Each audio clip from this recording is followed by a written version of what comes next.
Welcome to a Thursday afternoon edition of 580 Sports Talk. Brendan Dworzinski and Dan Lucero here with you for the next 3 hours. We're talking Royals, NFL Draft, high school sports. Yes, the high school whip around is back this week.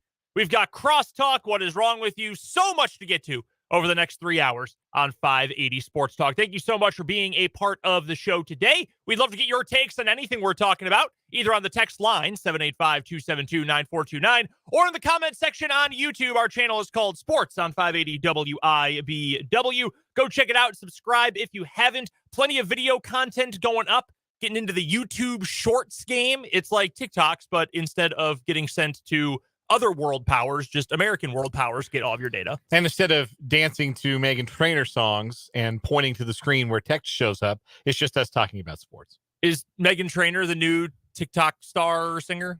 Buddy, she is full on like if the algorithm grew arms and legs at this point. I saw her pop up in something recently and I thought, why is she popping up again? And every song she does is designed to be on TikTok. Awesome. Love music.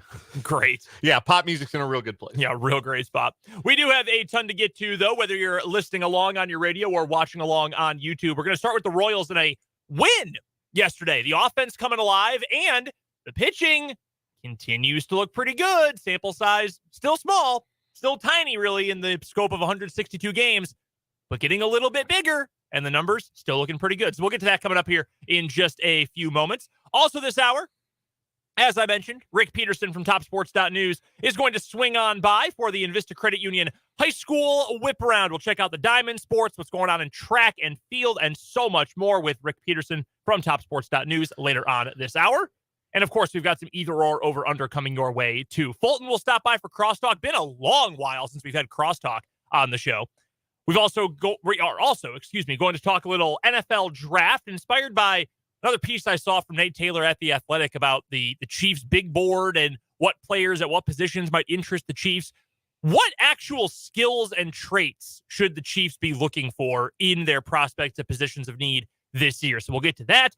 Saw an interesting piece Dan did from ESPN today about their boldest predictions for the rest of the baseball season, the remaining 140 some odd games that are left this year. So we'll talk about those and our bold predictions for the rest of the year. We've got What Is Wrong With You, 580 Sports Talk headlines, and more coming up over the next 3 hours on 580 Sports Talk. And again, we'd love for you to jump in, be a part of the show, either in the comment section on our YouTube channel, Sports on 580 WIBW, comment section already popping off, in fact, or you can hop into the text line, 785-272-9429. I finally got a Royals prediction right. I finally said something good about them, and it panned out, and they won yesterday. And they won convincingly yesterday. They did. That was good. That's the one thing when your team is really not very good. When you get a big win, it is one of the most relieving, exciting. Like, oh man, I knew we could do it. I knew all that faith I had in this team was finally going to pay off. It was a routine win, a laugher.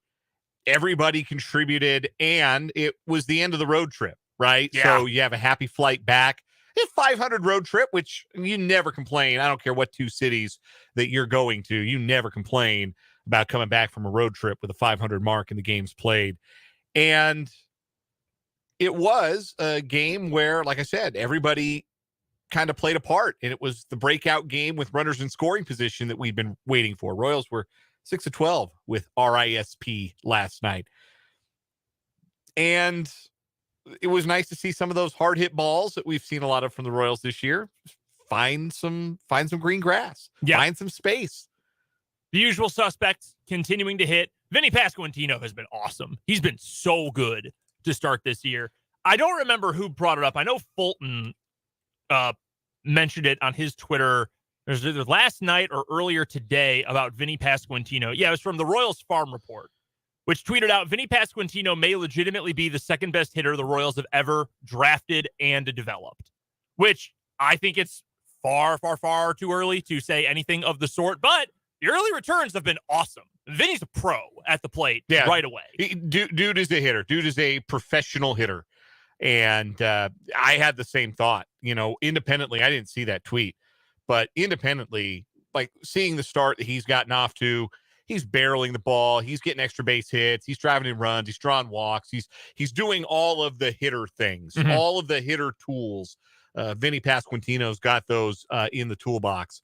And it made me think, when was the last time the Royals had a complete hitter? Like, they've had guys who, like Salvador Perez, big power guy, obviously not a big on-base percentage guy. You've had guys who could hit for a high average, but maybe didn't have a whole lot of power. Like a Johnny Damon was kind of like that in his Royals days, where he wasn't going to give you a ton of home runs, but he hit for a high average. You've had good hitters like Lorenzo Cain at his best, Alex Gordon at his best. Moustakas definitely brought the power side of the equation. But how many guys have the Royals had that have a chance to give you the 300, 400, 500 season? 300 batting average, 400 on base, 500 slug. No. That's the hallmark of an elite hitter. Like, the guys who do that are no doubt studs. Nobody accidentally hits 300 with a 400 OBP and a 500 slug. No. And I think the last Royal with a season like that was Mike Sweeney. May have been. That's a good name to look up there. Because the numbers right now and it's hard to do the on pace for thing because we're 13 games into a season and things change, et cetera. But, I mean, if you look at Vinny's numbers right now, he's on pace to hit 25 home runs this year. He's got 12 hits and 41 at-bats. And he's got an on-base over 400. Now, do I think he's going to have an on-base over 400 for the entire year? On one hand, probably not. On the other hand, as a rookie in 72 games last year, he was at 383. He's not Salvi in terms of on-base percentage. No, he'll a hit or a walk once a week. Yeah, like a walk a week would be an improvement for Sal Perez. No, it's pretty awesome to see how complete a hitter he is. He doesn't give away at bats. He works counts. He can drive a ball into the gap. He can drive the ball out of the ballpark. It's super impressive what he can do. So for the Mike Sweeney comparison, 2002 was arguably his best season, at least in terms of the rate stats. He hit 340, on base was at 417 with a 563 slug. I mean, he was awesome that year. 24 home runs, 31 doubles. Phenomenal that year. That's a really good year for any player at any level. I'm not saying, that's going to happen this year for Vinny Pasquantino, but you can see it. Like, you can see right away. And even last year, you were able to see right away, this dude's got a professional approach at the plate. This guy can hit for power. He can hit for contact. It's like you said, you phrased it perfectly. He is a complete player, a complete offensive player at the moment. And I think you could see it with him even more so than MJ, even more so than Bobby Witt, who was the biggest prospect of all of them. And for Witt, awesome for him yesterday to have 3 hits, score a run, knock in a run, extra base hit, specifically get the triple. That's encouraging to see. But even going back to the promise of his start to last year, and he was slow last year to start too, but eventually had a really good year. Pasquantino has looked more complete in the box from the very beginning more than any of those guys, which is extremely encouraging to have that guy under team control for the next, whatever it is going to be, 5 more years after this one or 4 more years after this one with that kind of contribution. That's really encouraging. Just to give you an idea, the Royals have been in existence since, 69, first year? Yes. There have been 11 players with enough at-bats to qualify for a batting title who've had an on-base percentage of over 400 in a season for the Royals. Vinny Pasquantino is one of those seasons. The other players to do it, George Brett did it 3 times. It doesn't surprise anybody. Darryl Porter did it once back in 1979. John Mayberry did it twice, 73 and 75. Mike Sweeney did it twice, 2000, 2002. Hal McRae did it in 1976, where he hit 332, but he only slugged 461. He had 8 home runs. And then the answer that no one will get, if I asked even the most diehard Royals fan, hey, give me the seasons with over 400 OBP. Give me the players to do it. They land on Brett, sure as you can believe, and they get Mayberry, and they get all those other names I gave you. Jose Offerman did it. Sure he did. He did. In 1998, Jose Offerman had a 403 on base percentage. Wow. Hit 315. But again, not really a power threat. Only 7 home runs. So he did lead the American League with 13 triples. 438 slug. So, like, when you talk about power and patience, the combination of the two, it's basically George, Mayberry, and now in Sweeney, and now Pasquantino. I will say an 841 OPS with 7 home runs is wild. That is a crazy stat line for Jose Offerman in 98. But that's the encouraging thing about this offense. And again, it's, the next step for them is to do this consistently, not once every 5 days or whatever it is right now. Because if you look at the actual strong offensive performances, and now my computer isn't loading because our internet is slow, it's been few and far between up to this point where we say, wow, this offense looks really good. And we talk about the hard hit rate, and we talk about they're getting bats on balls, they're getting barrels and all of this. Right. This was the just reward kind of for the work they've put in and the balls they've hit hard. Is they were due a game like this, and they finally got one last night. Yeah. And against a good pitcher too. 2 of their previous 3 games, they had scored 2 or fewer runs. They had scored 8 runs total over a 3-game stretch. Then they score 10 on one night. That's baseball sometimes, but that's the next step. It's all incremental gains, I think, at this point. 2 games ago, the second game against the Rangers, it was, hey, you could have completely folded against this team going up against maybe a future Hall of Fame caliber pitcher. You didn't. You fought. You came back. You had a lead in extra innings. You just end up coming up short because of some unfortunate events and goofy rules in extra innings now. Then you get, hey, we can see the fruits of our labor when it comes to making solid contact, hitting the ball hard constantly, getting bats on the ball, walking a little bit more often. It all pays off. You just want to see that a little bit more frequently, and even a little more run support when you get a really good start would be nice. Because, by the way, Brad Keller was awesome. 6 2/3, 4 base runners. That's it. 5. I'm sorry, 5. He hit a batter as well. But 1 walk, 1 hit by pitch, 3 hits in 6 2/3.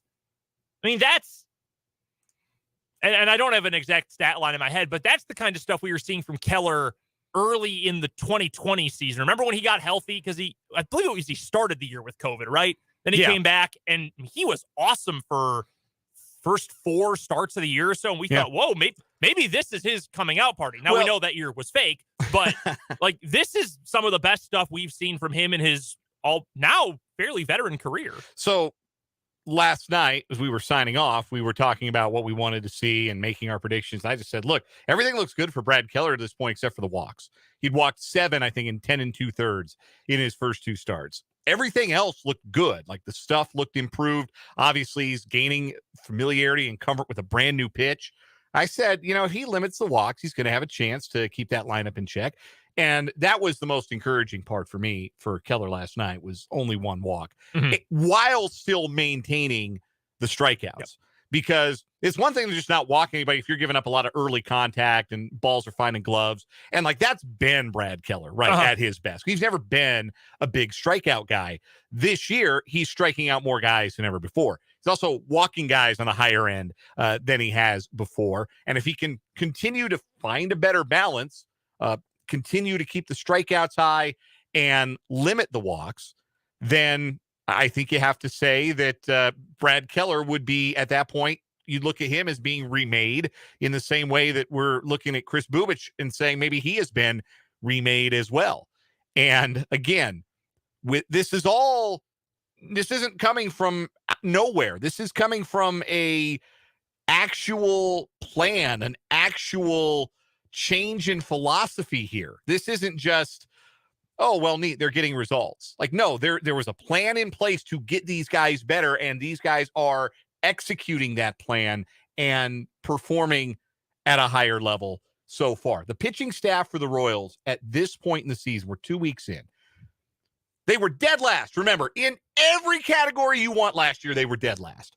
And we said if they could just get into the top 10 in the American League, if they could just be like 10th or 11th in some of those statistical categories, that'd be pretty good. The Royals, so far this year, they are 6th in baseball, not in the American League. They are 6th in baseball, 6th out of 30 in earned run average. They're 7th in fielding independent pitching, which suggests that the ERA is not a fluke, at least this early in the season. That they pitch to an ERA that the batted balls and their strikeouts and their walks would suggest that they deserve. They have the 5th lowest walk rate in baseball. They're raiding the zone, guys. They're really doing it. And they've got the 5th lowest home runs per 9, so they're keeping the ball in the yard. And they're 2nd in innings pitched per start in Major League Baseball. Their guys are getting deep into games, so you have to rely a little less on a bullpen that's still a little shaky in the middle. This is all good stuff. That's and awesome it's stuff. nice to be able to talk about good stuff in the wake of a good result. Because you talk about good trends and good stats and underlying themes or trends that should get results, and then they go out and they get stomped on like they did on Monday. Nobody wants to hear it. But in the wake of a easy peasy 10-1 win and a 500 road trip, it's a little more fun to hear about this kind of stuff. Here is my question for you as someone who was a competitive pitcher. You played college baseball. You competed at high levels, amateurly, and in preps. What does it take from a coaching perspective to get guys to throw strikes? Like, it's very simple, I think, for someone who's just watching on TV or trying to come up with it. Well, we'll just throw more strikes. Like, why can't Chris Bubich throw it in the zone? Why can't Brad Keller throw more pitches in the zone? Why can't you throw more strikes? Why are you walking so many guys? Yeah, I mean, duh, you want to aim it into the right spot, but what actually happens when you're trying to coach someone into throwing more strikes and being more accurate with where they get their pitches? It's different for everybody. I think there's not a one size fits all approach, but if you were to try and simplify it, throwing strikes comes down to being in rhythm in your pitching motion and your mechanics, being comfortable with where you're releasing the ball, and also being comfortable with the shape and the feel of your pitches to be able to spot them. Because it's one thing, every single one of these dudes could sit and throw it down the middle of the plate pretty much all of the time. That doesn't take a whole lot. All those guys can do that. They wouldn't be in the big leagues if they couldn't just stand up there and throw it right over the heart of the plate with a four-seam fastball. But it's knowing what your pitches do, starting them in the right place so that they end up strikes, or starting them in the right place in the strike zone so they end up out of the zone in a place where the hitter might make contact or might decide to swing at them. Being able to locate your curveball, your slider, or your changeup, or whatever it is, those kinds of things. And it like I said, the approach isn't one size fits all, but all of those things go into it. And sometimes you just need a new set of eyes to look at what you're doing on the mound and say, hey, try this. There's one thing that's kind of been a common theme with Bubich and Singer in particular, is when I've read about their performances thus far this year, there's been a lot of talk about their extension, right? Like, you guys can all picture this. When a pitcher is extending towards the target, their release point out in front. I'm reaching out on the video. I don't know anybody can see that. Not a visual medium unless you're on the YouTube, but it's extension toward the plate. How far from the plate are you releasing your pitch? The closer you can release the ball, the faster it gets in on a hitter, and the more movement it might have if you're really, really throwing with intent. That's why I used to call it when I coached high school pitchers. Like, you pitch with intent. Get out in front of it, intend to hit the catcher's mitt, intend to put it somewhere. Just like if you were, trying to think of a good way to make this make sense for people who've never pitched. But like, you wouldn't just like flick your arm at somebody to try and punch them, right? You reach out and you're not pawing at them, right? Yeah. You reach out and you punch, and I'm hitting the microphone. I'm getting animated in here. We're excited. We're all excited. But no, it is. It's that kind of extension. It's that kind of intent. And I think that you pitch with intent when you're confident. And so I think that there's a lot that this Royals coaching staff had to do with a pitching staff that was so downtrodden coming off of last year, where they were dead last in league and everything. But I think you see in its increased velocity, its increased extension, its increased strikeout numbers, these guys just as a whole pitching with more confidence. Because when you aren't confident, then you don't pitch with intent, you don't pitch with that extension, and you're nibbling. Mhm. Like that was Chris Bubich's whole thing. He'd nibble and he'd nibble and he'd get three ball counts on everybody, and he'd have to give in, and he'd get lit up and he'd be out of the game early. No, when you're pitching with confidence, you get ahead of hitters, you put hitters away. It's just a more confident group of pitchers. And that might be the biggest thing that this new group, Brian Sweeney and company, have done, is just instill a little bit of confidence in these guys to fill up the strike zone, go after hitters. Your stuff's good enough. As Mark brings up in the YouTube comments, Braves are up next. And you mentioned it yesterday, I believe it was, that is going to be a major test for this Royals team, because this will be the best team that the Royals have faced thus far. The Braves are really good. They've got a lot of really good hitters. They've got fun hitters. It's a really good baseball team. That is going to be a bigger test for this pitching staff. And, well, two of the guys that you want tested right away are going to be the first two starters of the series. It's Brady Singer on Friday night, and it'll be Chris Bubic on Saturday afternoon. That Bubic start, I think, is the most fascinating one of the entire weekend, because against a really good lineup and a good team, do you see continuation with what we've seen through his first two starts, that he's got that extension, that he's pitching with that confidence, that he's throwing the right stuff at the right time, that he's making it work? Or do you revert back to the old trends, the old things that were comfortable for you that didn't work so much? And I'm not saying one or the other is going to determine how the entire year is going to go, but I do think it will be fascinating to see how that unfolds for Bubic specifically. Yeah, like obviously you play everybody now in Major League Baseball. Mm-hmm. So you get to see everybody, and that means you get to see the very best and you get to see the very worst. And the Braves are as good as it gets in Major League Baseball right now. They're 9-4 going into today. They're out to a fast start. It'll be a great test, and maybe it's one that the Royals aren't quite ready to pass here in mid-April, but seeing how they approach it will be very interesting. And I think it's worth looking forward to seeing how these guys handle a step up in weight class, so to speak. Let us know your thoughts on last night's Royals win. Any other Royals thoughts you have, either on the text line, 785-272-9429, or you can jump into the comment section on YouTube. Our channel is called Sports on 580 WIBW. Ran some stats on the YouTube today.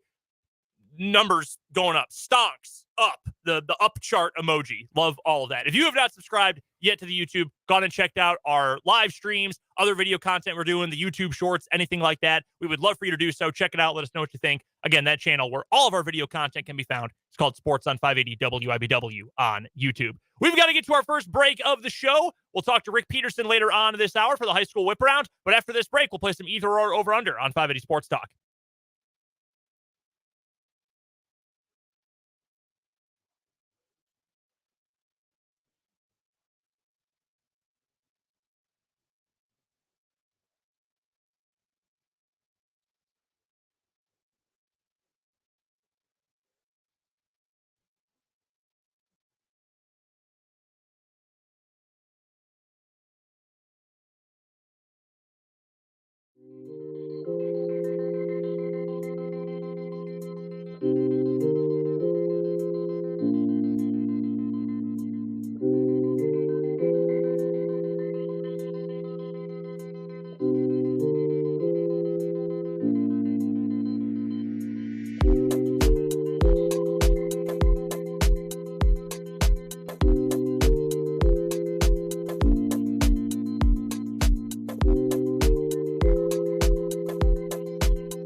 We're just getting started on this edition of 580 Sports Talk. Brendan and Dan here with you. We'll talk to Rick Peterson coming up in a few minutes for the return of the Invista Credit Union High School Whip Around.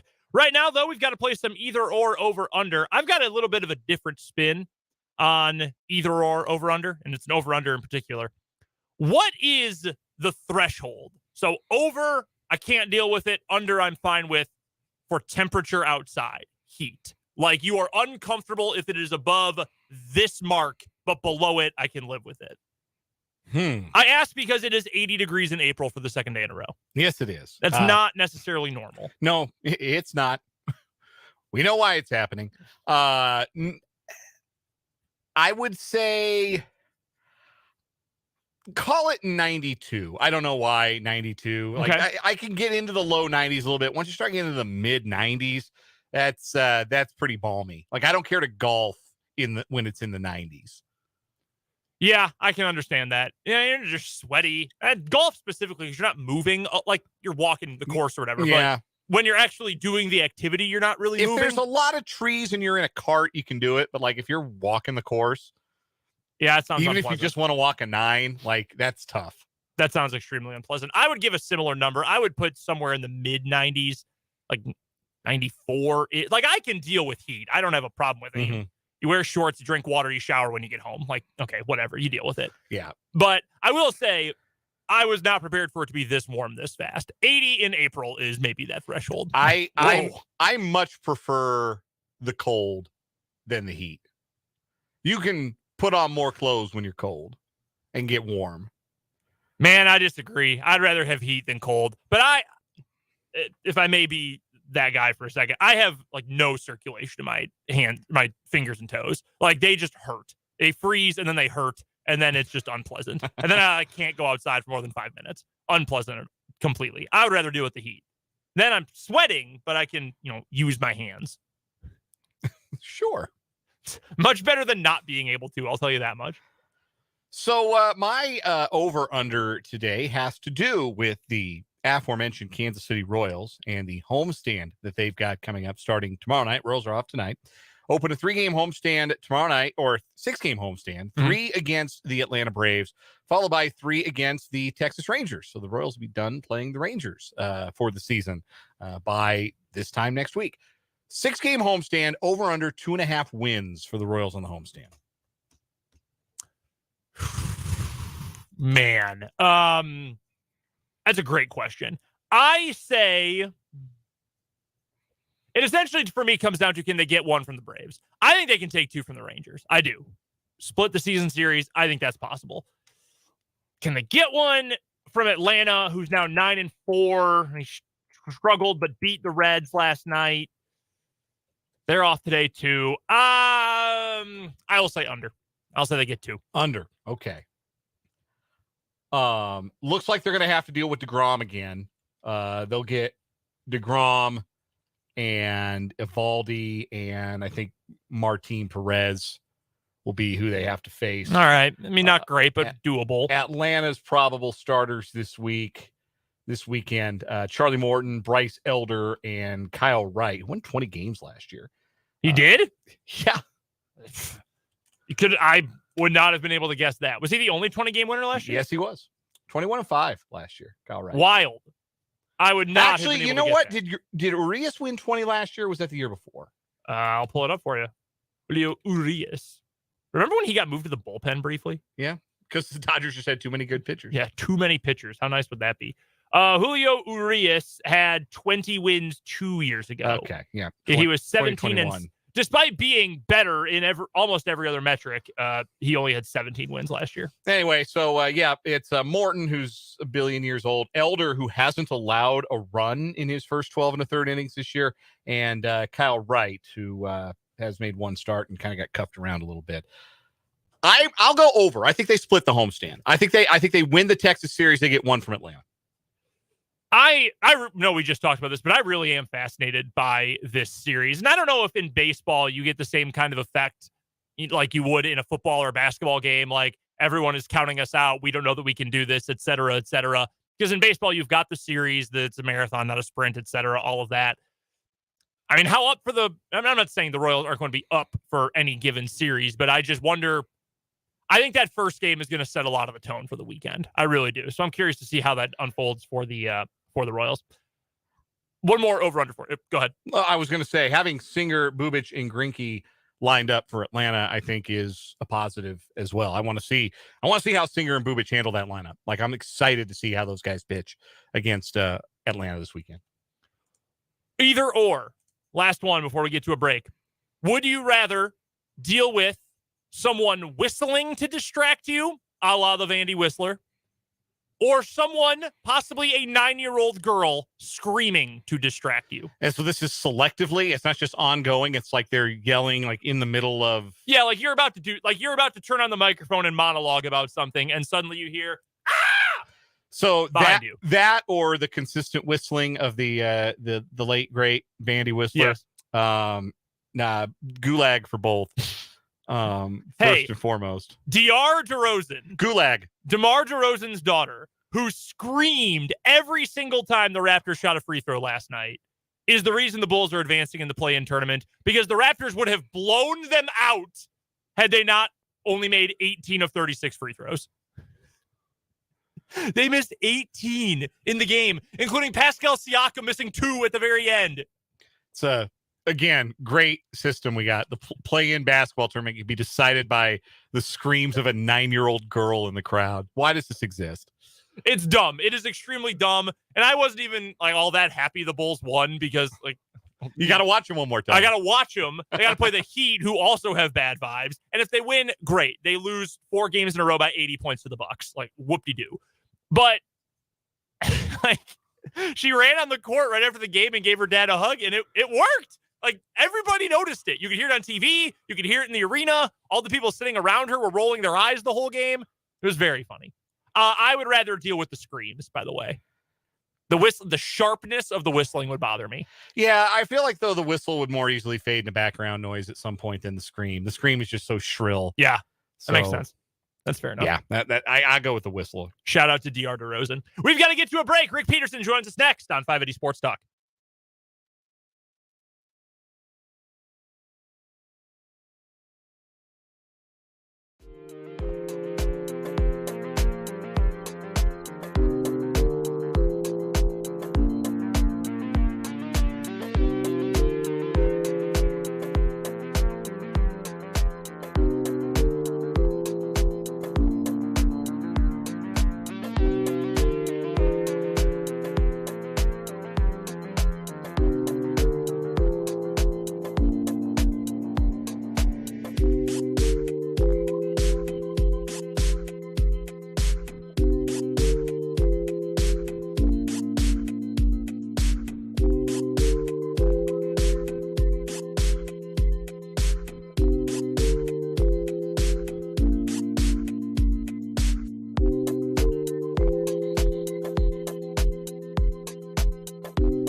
Rick Peterson covers high school sports and Washburn sports. Sports around the capital city and around Shawnee County for TopSports.news, and he joins us here on 580 Sports Talk every week, although had a couple weeks off, but now every week for the Invista Credit Union High School Whip Round. You can find Pistol on Twitter at Peterson_Rick, and you can also, of course, as I mentioned, go find his tremendous work over at TopSports.news.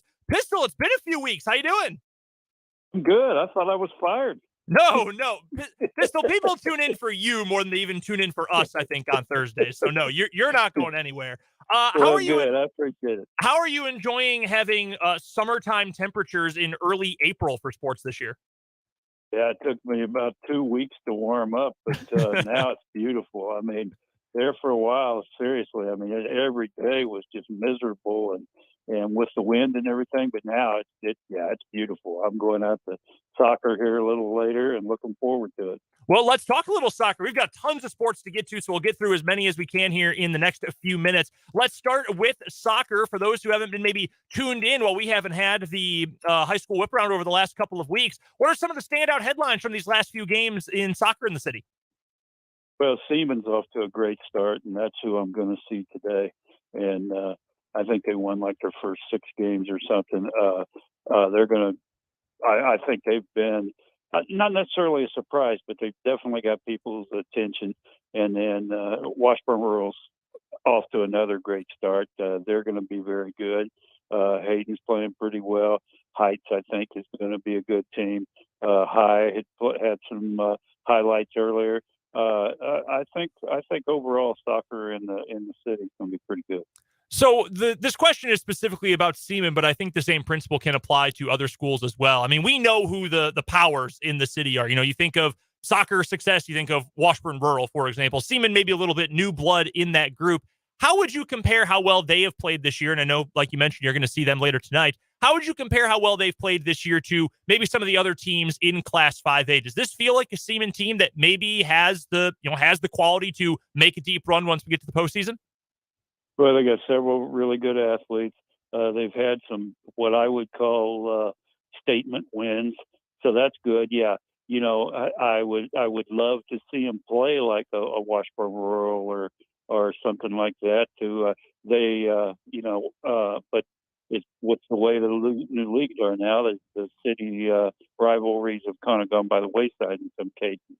But yeah, I'll know more tonight. But I think they definitely got the athletes to make a run. Soccer's such a small window between the top teams. You know, you have so many 1-0 games and 2-1 games, stuff like that. So if you get on a roll and start winning some of those close games, who knows? Pistol, are you telling me that high school leagues realigning and moving old rivalries actually has created another problem in terms of determining how good programs might be compared to their peers? Are you telling me that's created more issues? Yeah. How many issues are we up to now? I lost count about 3 months ago, I think. Yeah. No, I just think that, and I know Washburn Rural has tried to play some really tough teams, and I think they would like to continue to play the city team. But I just love rivalries, and when you don't have these rivalries, and I miss them. So, but I think I don't know, if this is here to stay or not. But I'm hoping that as some of those teams in the new leagues get kind of settled in those new leagues, they can kind of revisit some of these city matchups. Speaking of city teams and rivalries coming to a head and competing against one another, Pistol, a story that's up on topsports.news right now, in fact, on the homepage, I believe, about the Topeka West Girls Swimming Invitational. A lot of city teams, a lot of area teams involved in that one. Great finish for Washburn Rural in first place. Talking about the Seaman Vikings, they came away with third. Pretty good showing for a couple of the city schools at the T-West Invitational. Yeah, Washburn Rural's got very good depth and some good swimmers up top. And then Siemens got really good quality with the Walls sisters and Jocelyn Grace and some of those. So here before long, I think, guys, next week, 2 weeks, we'll already have the city meet, and that's one of the sports. Tennis is another, golf is another, that they are at least still having the city meet. so they can, so we'll see all the city teams then.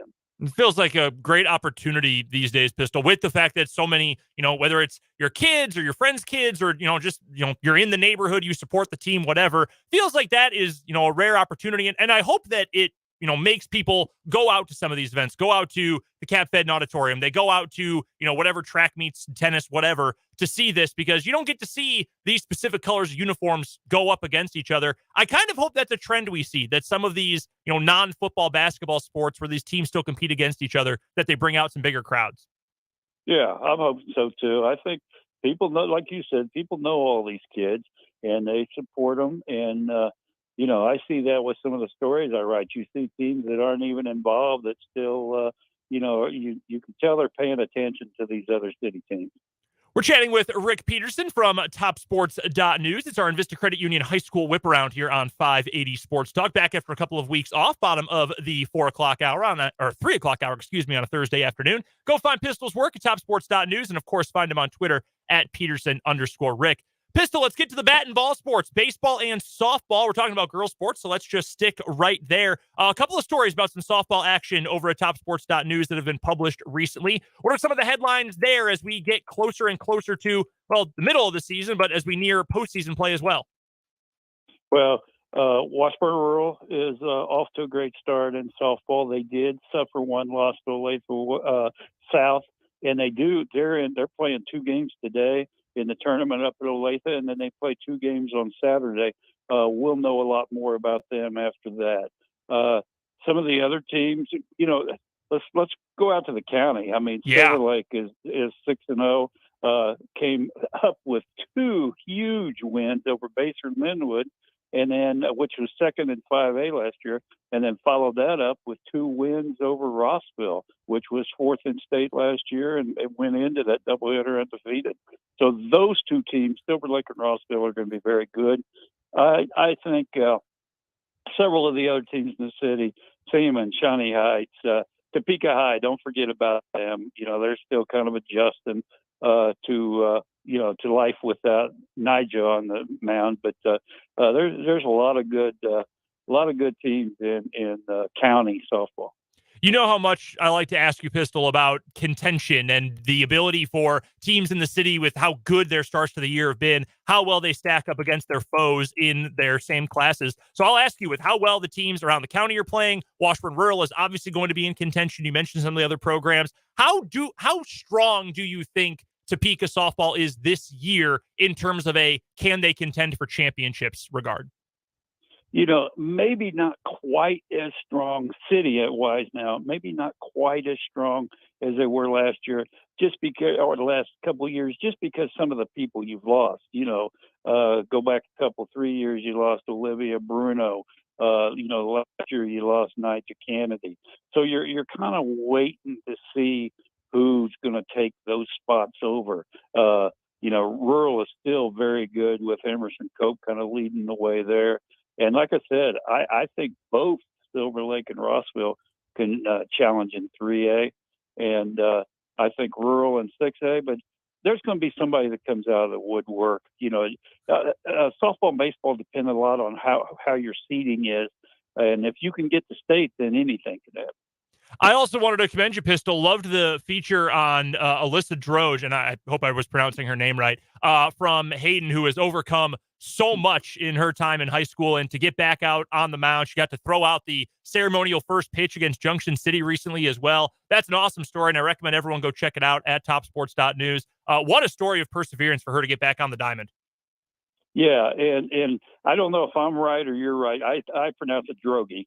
So, but anyway, I talked to her the other day, and just a sweet girl, had a big smile on her face, and I think she was truly just happy to be out there and enjoying her senior year. And despite all she's overcome, she's still planning on at least looking at playing college softball. So yeah, she's definitely a story of perseverance. Well, that is absolutely awesome, man. I'm going to go with you, Pistol. I'm going to trust you on that one, so we'll go with Drogi for the pronunciation. Just a couple more minutes with Rick Peterson from TopSports.news on the Invista Credit Union High School Whip Around here on 580 Sports Talk. Real quick, let's get to the boys' side of the bat sports. Baseball, we know it's a lot of the same from the usual suspects. Some good county baseball this week as well. I know your Todd Fertig was out at the War on 24 baseball series for Rossville and Silver Lake. Feels like this has been a fairly strong year. Again, a little bit of an outsider perspective, but it feels like we've had a pretty good run of baseball here these last few weeks.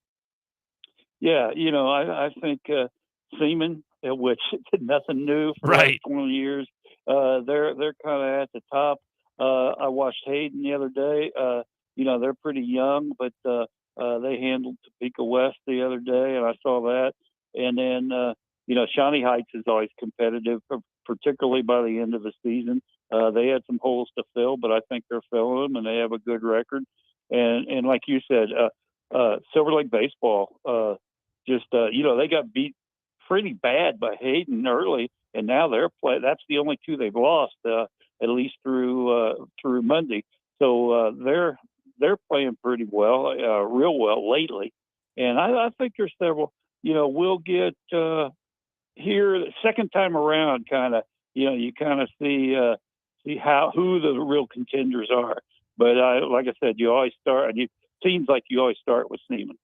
Final thing I've got for you, Pistol. I know how big of a fan you are of track and field. It's one of my favorite things to read over at the website is the honor roll for track and field, boys and girls. Best way to keep up with all the different events, all the schools, all the athletes. Who's really caught your eye on the track these last couple of weeks? I'm going to start with Jackson Escobell. Jackson Escobell, Shawnee Heights? Really good distance runner. Sets Shawnee Heights school records in the 1600 and the 3200 last Friday in the Lansing Invitational.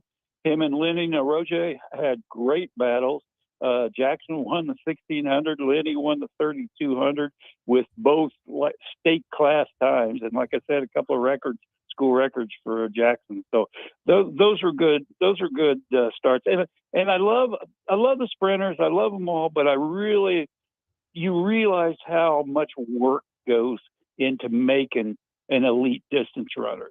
So just like Tanner Newkirk last year, I really appreciate those distance runners. They were able to make their mark. Pistol, is someone who ran 1 year of cross country in high school and was terrible at it. I will tell you, for the long distance runners, I really appreciate that thought. Yeah. No, you can tell that they put in a lot of work to get to this point.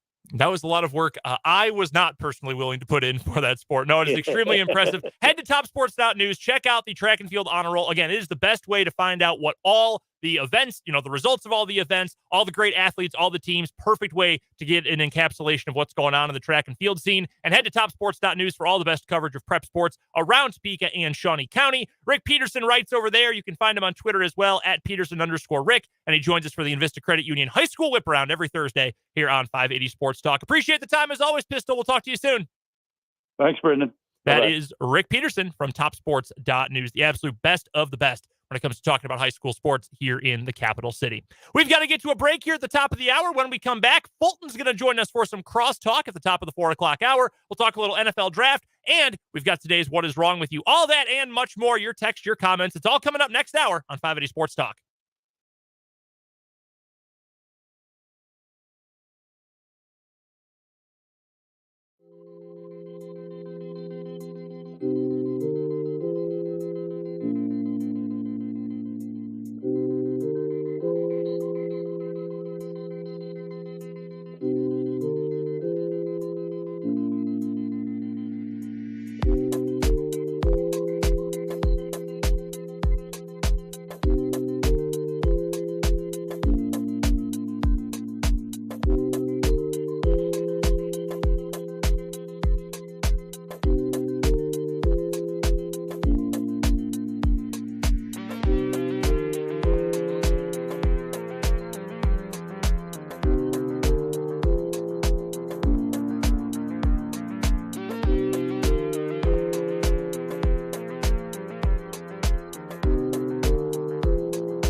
go. Time for the 4 o'clock hour of 580 Sports Talk on this Thursday afternoon. What's going on? I'm Brendan Dworzinski. That's Dan Lucero. We're here with you until 6 o'clock. Big thanks, as always, to our guy Rick Peterson from TopSports.news for joining us for the Vista Credit Union High School Whip Around last hour. Pistol's the best, isn't he? He's the greatest. Absolutely. The institutional knowledge that he brings to the program is unparalleled. It's got to be pretty cool to be someone that, like, everyone knows and has a positive thing to say about. Like, you bring up high school sports, people just think of Rick Peterson. It's sort of my goal in the end of the day to be someone that nobody has a bad thing to say about. Not be, oh, yeah. Dan. Yes, that guy. Yeah. Oof. God, he yells a lot. I think that's me, if it's either of us. I think I'm the one who yells a lot. Coming up here in this 4 o'clock hour, we've got Crosstalk with Fulton in just a matter of moments. We've also got today's What Is Wrong With You, sponsored by Top City Metal Supply. Can anyone take down the naked, greased-up Florida man? It's going to take quite an effort to do that.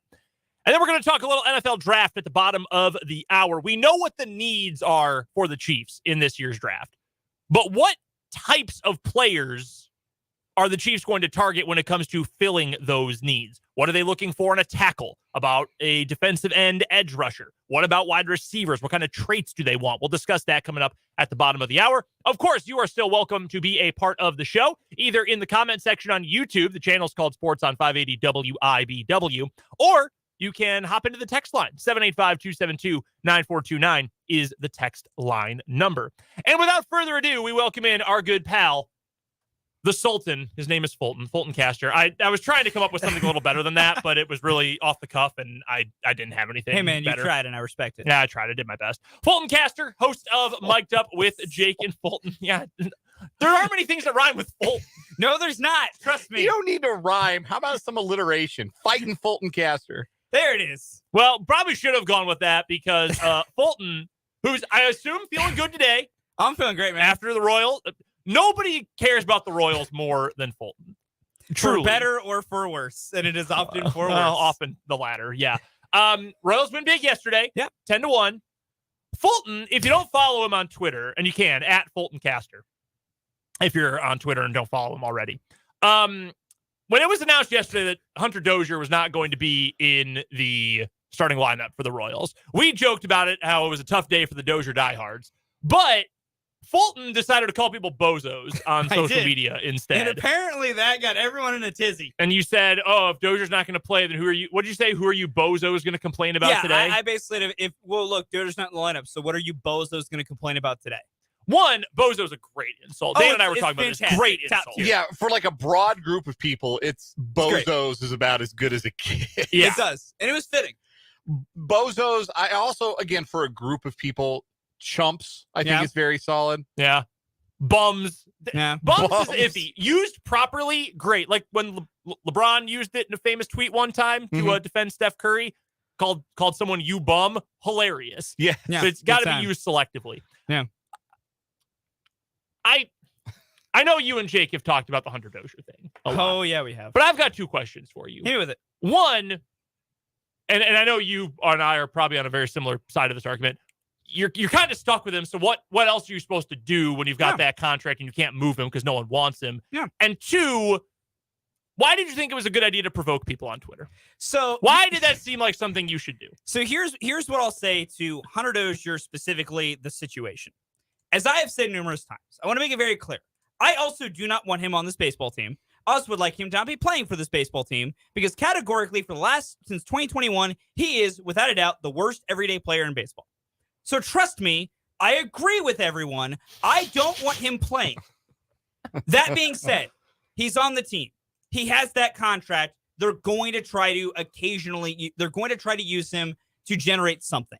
That's what they're going to do. Where I've gotten to is I'm just tired of the complaints every day.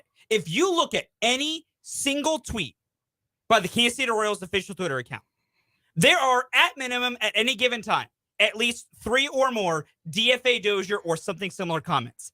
Every single time. So in a way, this could almost be read as a defense of Hunter Dozier. It is not. Dude, no.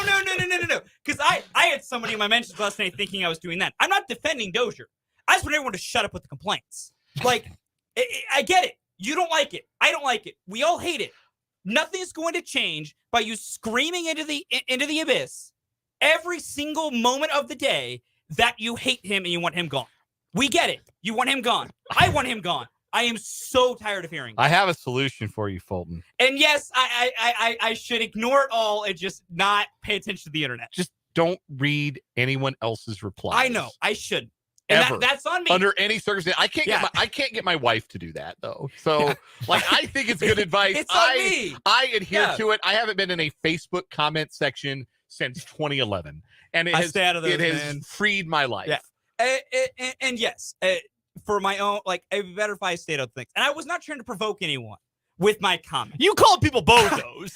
Here's the thing, though. That's one step shy of saying you jabroni. Listen, I do not have a large Twitter reach. I did not imagine that people would go searching the quote tweets on that tweet. It's the Dozier diehards. It is the Dozier diehards. Apparently they are. And I did not expect to get that kind of interaction. I did not expect to get that many people heated. It is what it is. Yo, you don't have a very large Twitter. No. Yeah, reach. go follow Fulton on Twitter. Yeah, we can do a follow Friday for Fulton until he gets to an acceptable amount of followers. Like and that's my bigger thing when I get random people in my mentions. I'm like, how do you people find me? I'm not out there. Why? If Fulton's particular brand of Royals angst appeals to you, how'd you like it in text form all the time? Simply follow @FultonCaster on Twitter.com today. Trust me, you will get a lot. I did think, as I saw people responding angrily to Fulton's tweets yesterday, I did think, oh, he's kind of made it. Like you have that is the sign that you do have some sort of following, is that randos you don't know are attacking you. And it is what it is at this point. But that was my point last night, was just, and for a lot of people, I'm just like, man, what I learned is some of y'all complain about anything. Because I had people going like, well, now I'm going to complain about Michael Massey in the lineup. Now I'm going to complain about Franmil Reyes in the lineup. But I'm like, somebody got to play. Like, you got to play 9. 9 players have to play the game. You know what level of team you have to be to have no complaints about your lineup? The Atlanta Braves. Yeah. That's what you have to be. Do the Braves have no complaints about their lineup? I'm sure there's certain Braves fans that could find a complaint, because everyone will always find a way to complain about something. Even Sam Hilliard's hitting over 300 for them right now. And I watched him the last 4 years for the Rockies. It didn't look like he'd hit water if he fell out of a boat. And so it's like where the Royals are at right now, there are going to be suboptimal players in the lineup, because not all 26 players, even with, including pitchers and everything, but like there's 13, I think, position players. Not all 13 are going to be elite guys. So not with that attitude. So occasionally at this stage, you're going to have people in the lineup that you just don't want to see. And it is what it is. I should really stop paying attention to it. It'd be better for me and my mental health. No, this could be your thing. Like, you could be the Royals Twitter troll. That could be your thing. Like one of those people who tweets those memes, like, like the Royals win 1 of 8 games, but they knock off the Braves. You post a picture in the replies to a Braves tweet, like, you just lost to Kyle Isbell's broken bat or whatever. You could be that guy. Deep fried memes of like Jimmy Gobble. That might be too esoteric. You probably can't reference a player that predates Twitter. No, you can't. You just lost to Jose Cuas. Like, you just start posting that all over the place. FedEx trucks. You spam FedEx trucks in the mentions of every team when Cuas pitches a 1-2-3 inning. Reply to just various baseball accounts with, you did not expect to see Amir Garrett in your replies. Just send that to people all the time. That could be your thing. Like, that's how you build your Twitter following. If I cared that much to even have a following, maybe I would. But man, I'm not into the Twitter game for that. I will tell you this. I mentioned that like people everywhere will find a reason to get mad, and that's probably true, although that Braves lineup is pretty nasty. I have this has been growing over several months now, but really in the last couple of weeks since KU's basketball season ended and there's a lot of transfer portal rumors, I have become addicted to message boards. Like I am deep in the message board game. It was mostly KU, now I got Michael Swain, Fog.net, great. The VIP stuff, awesome insight, phenomenal. Read Fitz's boards over at Go PowerCat. Just want to, get a pulse of the nation. It has gone into like, oh, what are the Maryland insiders saying about Hunter Dickinson's recruitment? I was reading a North Carolina board earlier. I'm deep into this, man. And there are people out there who you could be like, yes, we are resurrecting John Wooden and we are getting Lou Alcindor another year of eligibility and he is going to play and people will still find a way to complain about their team. It's wild. Happens with KU, happens with K-State, happens with everyone. But I never thought I'd be message board guy. I thought I had passed the stage of my life where maybe I could devolve into that. I've become message board guy. I haven't been message board guy since I was getting into arguments with Wabash grads about the Monon Bell on the D3sports.com message boards back in 06, 07. That rules. No, that's awesome. I bet those threads are still around. Lots of angst about who the SCAC men's basketball player of the year was going to be. Sports people love to get up in arms about things. Like, it's just what happens. And like, people in general love to find things to complain about. It's just what happens. I told you this one time. You don't become a sports fan for fun. No, you don't. Become a sports fan because you want to attach yourself to something and you know it is going to be a miserable experience. Yes. Like, it's a depending on where you were born, right? Well, yeah, like if you were born in Boston in like but honestly, like when I was born, like 1994, you would have been coming into sports consciousness around the start of the 2000s. You've seen 6 Patriots Super Bowls. If you're into hockey, you've seen the Bruins be really good. We've got one cup setting records this year. Yeah. The Celtics have been good and won a title. Got you a title, and the Red Sox have won 3. 3. Yeah, like, okay. You're having a good time right now. Congratulations. 3 or 4. They might have gotten 4. They got 4. They won 2013. I will say that every time I see fans say, oh my God, it's so tortured being a Minnesota sports fan or a Detroit sports are all bad. Literally every Detroit team is really bad, which is kind of funny. It's like, but it's like everyone is every fan is tortured because unless you're I'm a 1990s Cowboys, today Patriots and Lakers and Alabama football and UConn basketball fan, like a Trill Ballins brand. Like everyone is miserable at some point. Like the Cubs are competitive this year. They've sucked for most of my life, even with a World Series. There is a non-zero chance that maybe my very favorite team, the Packers, are going to, depending on how Jordan Love does, either going to be just fine or, oh God, this is not going to go very well for the next few years. Like everyone is miserable about something. It's not just one group. Now, Chiefs Royals fans are going to get mad at me and say, have you heard of the 1990s? But still, like I'm beyond that, have this. you heard the early and mid 2000s? Yeah, I mean, like look, I get it. 2 good seasons. I get it. Yeah, but no, like I'm with you. Every single sports fandom has at some point been through an absolute abject period of probably torture. We've all been there. That's why we do it. Yeah, that's why we do it.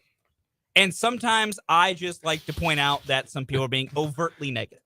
One of the all-time greatest tweets in the history of Twitter, the great Trill Withers, who once tweeted, "You got to be a bleeping idiot to be a sports fan." Yes, LMAO. Yeah, no, that's true. That's facts. I refer to it all the time. I have a bunch of friends in Wichita who I grew up with who are not. I'm the only sports guy in the group. I tell them all the time, y'all are so smart for not being like me, because they'll we'll chat out something and I bring up the pain that sports has recently brought me, and they're just like, "Why do you do this?" And I'm like, "Don't ask me, and please just stay away from this for forever." I tell liking Abby the things you like. I tell my wife every single time the Packers lose that I hate football and I should never have been a sports fan. She says, "You love football." I said, "Not right now, though. That's now I don't." I mean, in the span of 24 hours, I went from thinking baseball is the worst sport in the universe to loving it again. Hey, you score 10 runs in a game, you're feeling pretty good. Yeah, it felt great. Hey, I will ask you this because we've spent a lot of time talking NFL draft this week.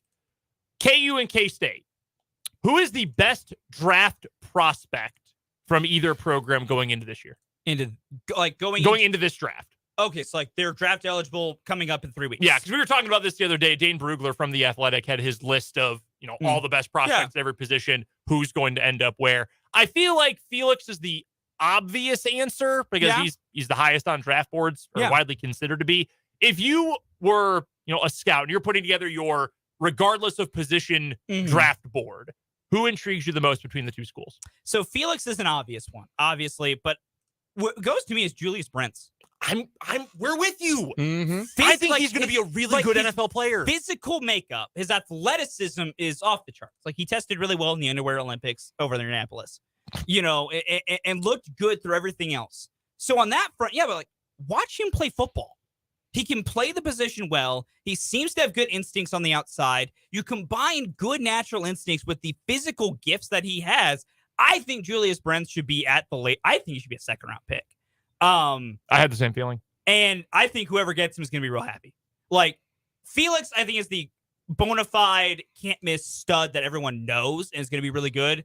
Whatever team gets Julius Brents is going to be a very, very happy individual. They will be a very happy franchise. Where do you think Felix goes? I think it's going to be top 50. I don't think he falls 50, beyond that spot. I think it's early second at the latest. And I do not put it past that somebody in the late first might get antsy. It might have him above certain other edge rushers. But, I mean, top 50 is kind of my broad point. I really think by 40, he's probably gone. I know it's a homerish pick, but I really do think it would not be an awful pick if the Chiefs wanted to do that. No, if depending on the board speaks to them at 31 and they don't trade up, and Felix Udike-Uzomah's there, depending on a few other things around who's on the board, I think it's a completely fine pick to take Felix at 31. I think that would make a lot of sense. Especially for like the Chiefs' defensive profile, he fits the usual pretty much mold of a Spagnuolo DN. We got a lot of listeners to be fired up. Yeah, a lot of listeners would be real happy if Felix became a Kansas City Chief. It's not the worst idea. I've seen many message board posts about how much it makes sense for Felix to end up with the Chiefs. Yeah, I'm not surprised. Mostly on K-State boards, if you believe that or not. Oh, yeah, big shock. I love Brents. He's every year you see prospects who, if you really follow draft stuff, and I try to as best as I can, there's a couple of guys that really stand out as, wow, I've not heard a bad word about this guy. Like maybe they don't have perfect size or a perfect athletic testing profile. That's why they're considered day 2 or early day 3 or whatever. But you just hear nothing but good things. Everyone at the Senior Bowl said positive things about Julius Brents. Yep. Combine, positive things about him. Wow, look at these testing numbers. Look at him in these drills. Go back and watch the tape. Wow, he made these big plays. We saw it right in front of us as a stretch, but we saw it in front of us in the end zone at the Big 12 championship game against TCU. Phenomenal, game-changing kind of play in the end zone to break up a pass on a throw from Max Duggan in what was an all-time great Kansas State win. Yeah. I really do think he is going to be a really good NFL player. I'm not going to say great, but I think he can be a very solid, very good NFL player. I think for majority of his career, he will be at worst a CB2. At worst, I think he's a CB2. Interesting. I'm that high on his potential. I like the versatility. He played a lot of zone at Iowa. He manned up a lot at K-State. I would say if he can get to being a regular starter, because he's a boundary guy, I don't think they're going to move him into the slot I in the think NFL. he fits best as a boundary player. I think he can be a starting corner on the boundary in this league. I really do think he's good enough for that. The two quarterbacks, though, who are both not going into the draft this year, Jalen Daniels at KU, Will Howard at K-State, are those two draftable? They've got another year, and maybe it takes another year to get to that point. I think they're fringe draftable. For me, it comes down both to fringe. Interesting. Where I go to is for Jalen, can he, like, for the most part, I think he's got a lot of good traits as a passer. There are sometimes I watch him and things he does that I feel are not like, it's a real specific thing for me. I hate how he holds the ball in the pocket. It's a really weirdly specific, like really, really, really mechanical thing. He's very loose with it. And then, can he sharpen up some things as a passer? Because he's only had really one good season.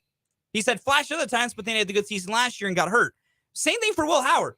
We all, if Brendan and I specifically, were very anti-Will Howard guys going into last year. Yeah, I said some mean things about Will Howard. I said some very mean things about Will Howard. I own up to that. It goes back to the we all said mean things about Will Howard. We did. They're out there in the ether. We can't take him back. We can only apologize. Surely. And so then I go to, can he do it again? If they both can take that step forward, I don't see any reason why they both couldn't be at worst 6th, 7th round picks of just some people be like, we want to take some flyers on some quarterbacks. Because Jalen Daniels, even if some things as the passer is not refined, the athleticism gives you an idea of like, we can try something here. And then if Will Howard just is as good of a passer as he was last year, this year, I mean, that's the guy you take a flyer on and go, he's got some skills there to work with. See, I think the ceiling, the draft ceiling for both is even higher. I think Howard's, if he has another year where he plays a full 12, maybe 13 games of a bowl or a championship game or whatever, with a similar profile to what he did this year, I I think that's a guy who you draft with a thought maybe he could start for us. Fitz told us yesterday he thinks he's one of the more draftable quarterbacks to come out of K-State, and that's with a guy who got drafted and started a playoff game last year. Yeah, and that's like, as of right now, this moment in time, I call them both fringe players. I think their ceiling is surefire picks. Like, surefire, these guys are going off the board somewhere. Fair enough. It just depends on, there's not that overall gigantic body of work. And I don't think either of them has any particular traits that make you ignore body of work. You know, they don't have those freakish athletic abilities that you go, I don't care that this guy had one good season or half a good season. Everything else was bad tape. He's got the skills I think I can bring out. I don't know if any of you guys are at that specific point. So they need the body of work to back it up. All right, real quick, 2 more things. Number 1, do the Bulls beat the Heat tomorrow? Let's keep going positive vibes. Yeah, they do. Okay, well, that's much more positive than not going to have their secret weapon. Yeah, they don't DR have the secret DeRozan's weapon. not going to be there. I know, DR DeRozan out because of school. Yeah, imagine that. Like, you get put on the injury Jamar- report out. School. Jamar, buddy, come on. She's 9. The She's worst 9. Disney Channel original sports movie ever.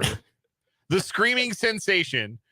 How a 9-year-old girl distracts a team so that her dad's bummy team can make a run in the playoffs.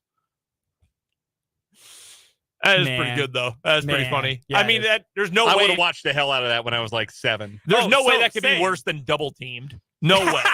Starring Oh, Morris double Chestnut team. as the basketball player.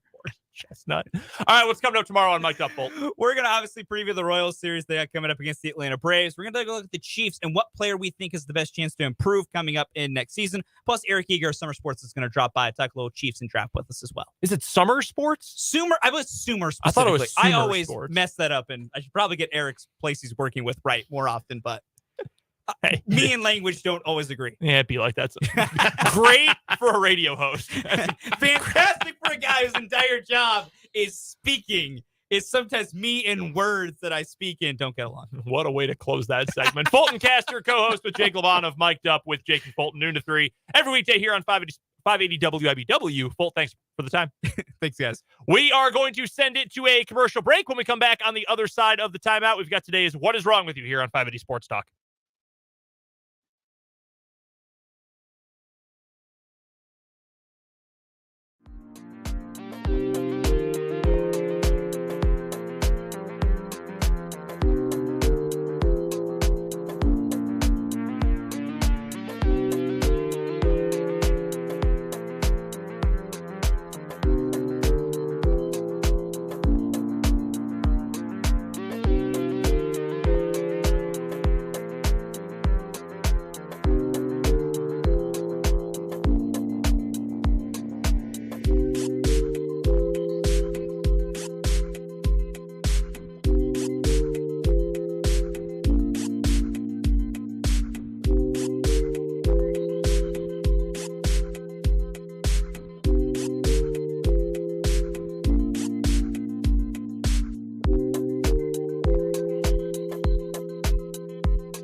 It's time for What Is Wrong With You here on 580 Sports Talk on this Thursday, April 13th. Our current winner for the week is the naked, greased-up Florida man.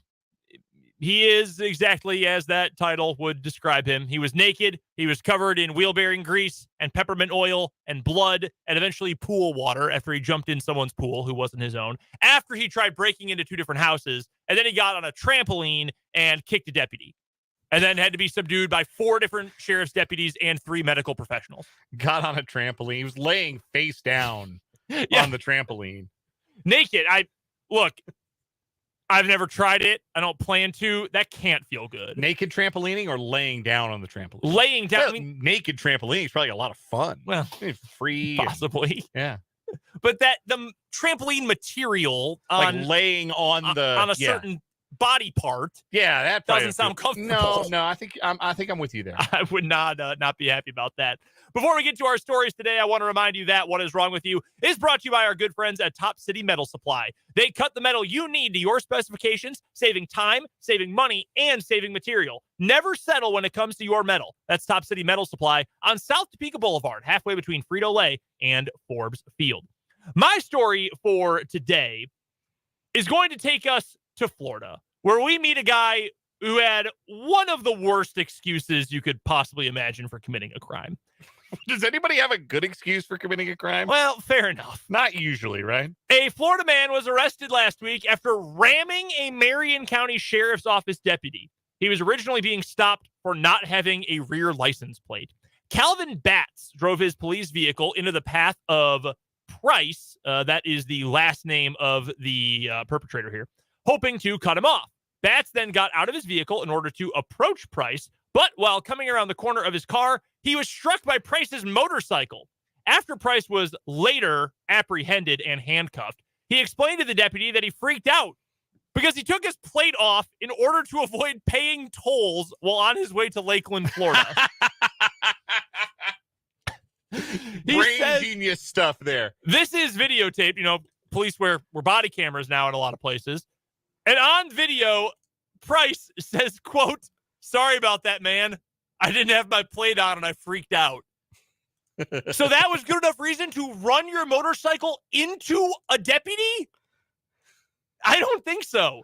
The Marion County Sheriff's Department decided to use this as a lesson to the citizens, posting on Facebook that fleeing from cops never ends well. According to police, had Price stopped, he would have been cited with a non-moving violation and a fine of $116. Oof. Instead, he is facing a 3rd-degree felony charge, which could land him up to 5 years in prison. Oof, that instead hit like a hammer, brother. A $5,000 fine, mandatory driver's license suspension of 1 to 5 years, and a mandatory adjudication of guilt if he is convicted. Jeez. $116 or ruin the next half decade. I guess you could say the price was wrong.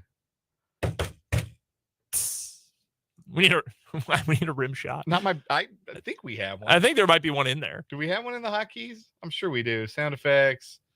I know we've got Pitbull in there. We do. We got a lot of Pitbull in here. Oh no, we do. We have one that is called Rim Shot. There we go. That's a good one too. Yeah, it is a good one. So again, to recap, this gentleman didn't have a back plate on his motorcycle because he was trying to avoid paying tolls, which is already dumb. Then he got pulled over by a police officer, decided to try to run away from him, and drove directly into the police officer. And now, instead of a $116 fine, is facing $5,000 and 5 years in prison. 5 years in prison. That's tough. Just pay the toll. I don't like paying tolls either, but I do it every day, and it's not that expensive. Just do it. Unbelievable. What do you have for today? We are going back to Florida. I'm shocked. We got double Florida Day. We had a daily double theme song, stinger. I'd play that one. A drunk man was arrested after sneaking in to the Naples Police Department and recklessly exploring. I love that turn of phrase. Nah, man, that's cool. Like, I just want to go hang out. Recklessly exploring. What does that entail? Let's find out. 36-year-old Joseph Moulton jumped the fence of the south parking lot and went inside an unlocked patrol cruiser where he sat for a few minutes until he saw people come outside. Moulton hid in the bushes and then took action once the coast was clear. According to the police report, Moulton used the nozzle of a water hose and shoved it underneath the west door before turning the water on, causing at least an inch of flood damage. Moulton explored his way to the men's locker room and made himself at home by taking a shower and helping himself to some clothing. Dude wants to be clean. I have no problem with that. Moulton took a uniform shirt, pants, cap, and a bulletproof vest worth $900. The police report also describes that he pooped on the women's bathroom floor and dumped a police radio in the toilet. This guy's like a cat. He's knocked the police radio into a toilet and pooped on the floor. This is what I think of your two-way plot. It wasn't until Moulton made his way to the nearest 7-Eleven that police became aware of Moulton's actions. Probably like, hey, why is the guy in a bulletproof vest and a Naples Police Department baseball cap walking to the 7-Eleven to get a Slurpee? Smells like poop. One employee called the police after finding Moulton suspicious and believed to be under the influence. Naples police were able to locate Moulton and arrest him. During his interview, he admitted to being under the influence and not recalling what he did. He is being charged with grand theft and 2 counts of burglary. Bill Tyndall, who is a Naples resident quoted in this article for God knows what reason, said Moulton was a very, quote, ballsy guy, end quote, for causing trouble inside a police station. Pretty bizarre, Tyndall said. Why did they interview this They guy? needed an expert, like a witness statement. Hey, Bill, what do you think about this drunk guy? Hey, I called Bill in. Let's go to the lefty. Go get Bill. What? That's very funny. These are 2 good stories. They are. Look, again, as I've said countless times, I don't drink. I've never been drunk. I don't know what it's like to be in that sort of stupor. Listen, Why are you pooping? I don't know what it's like to be in that stupor. Why are you pooping on the floor? There's no need No. to ever just poop on the floor. No. I love that he was taking clothes. Like he reached into an unlocked locker and thought, oh man, these sweats are nice. Man, police department sponsored by Mizuno. All right, I'll take these pants. Man, they might be mad at me for doing all this. I better take a bulletproof vest too when I leave, just in case. It is Florida. They might be shooting first and asking questions. Not at all. So, protect myself. Yeah, nice, feel secure. Oh man, who's your winner for today? Man, this is tough, but the drunk guy was drunk. Usually we tie to sobriety, and we assume that our motorcyclist was sober when he decided, I know a way to get around paying a toll that nobody's ever thought of. I'm gonna take my license plate off. There's an image that gets sent around on Twitter all the time. It's of one small domino and then it just increasingly large dominoes after it. Yeah. And the image always starts with a caption that says like one insignificant event and then something completely unrelated. This is like the Florida Highway Patrol raises tolls 10 cents and then ends with this guy going to prison for 5 years. Like that's the chain reaction. That's my winner for today too. Just pay the tolls. You could have avoided all of this. Yeah, how much do you think the tolls were? Not $5,000. No. They weren't going to put him in prison. I think this might be naked, greased up Florida, man. Oh, it's so tough. I mean, why would you drive into a deputy? That cannot end well. He did say, I kind of freaked out a little bit. And then there's video here from Fox 35 in Orlando. And I know it's, not visual on the radio, but the guy says on camera, sorry about that, man. Didn't have my plate on and I freaked out. Again, put the plate on. Don't drive away from the cops. I think that might win for the week. You know what? I'm gonna stand with you. I will say it moves on. Amazing that we're eliminating naked, greased up Florida man. We said it was going to take something special. This guy's trying to avoid like $6 in tolls or a $100 fine. Instead, he's facing 5 years in a clink. That is our new weekly winner in What Is Wrong With You, brought to you by Top City Metal Supply. Metal cut to order when you need it. Top City Metal Supply on South Topeka Boulevard, halfway between Frito-Lay and Forbes Field. I bet you this guy smelled better than naked, greased up Florida man, though. Yes, absolutely. Oil and peppermint oil. Oh, my. Grease and peppermint oil after this. Ugh, still gross to this day. That'll take us to another timeout. When we come back, what traits are the Chiefs going to be looking for when taking players for their biggest needs in this year's draft? We'll discuss next on 580 Sports Talk.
Brendan and Dan here with you on 580 Sports Talk on this Thursday afternoon. Thanks so much for swinging by and spending some of your afternoon hours with us here on the program.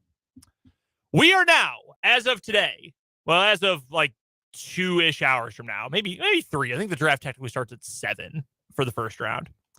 We are 2 weeks away from the start of the NFL draft. How exciting is that? How pumped are you? I know you love the draft. I love when the draft arrives. I love the 3 days that it goes on.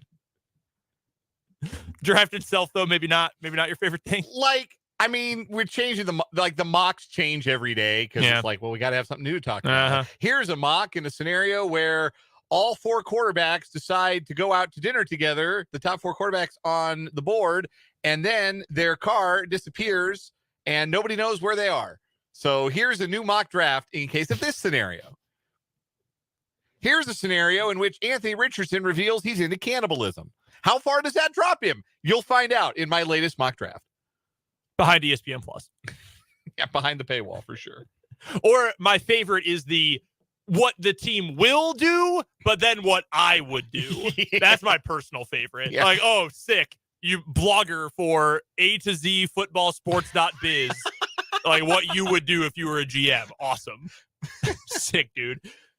That joke hits really hard at home, actually, because I wrote for like all those blogs for a while. I got some bylines on some real janky websites. Hey, I'll tell you what. Listen, yeah, you and me both. Our blogging careers are mercifully a thing of the past. The reason we're doing radio, not writing for a newspaper somewhere. Mine don't live on the internet anymore, and thank God for that. But I was curious because I was parsing through and I was thinking, man, what new angle can we take on the draft? Because we're getting close. We've talked a lot about it. We know generally what the Chiefs are going to be targeting in the draft this year in terms of their biggest needs.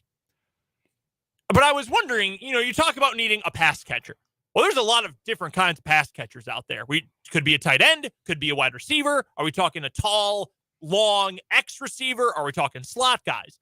Offensive tackle. Well, we're thinking and looking for guys who are predominantly playing on the right side, but you've got road graders, the physical, the mauler tackles. You've got the guys who are the super athletic types. You want maybe a huge guy. You want a guy who you don't care about the height or the weight, but you care about the reach. A lot of different things you can target there.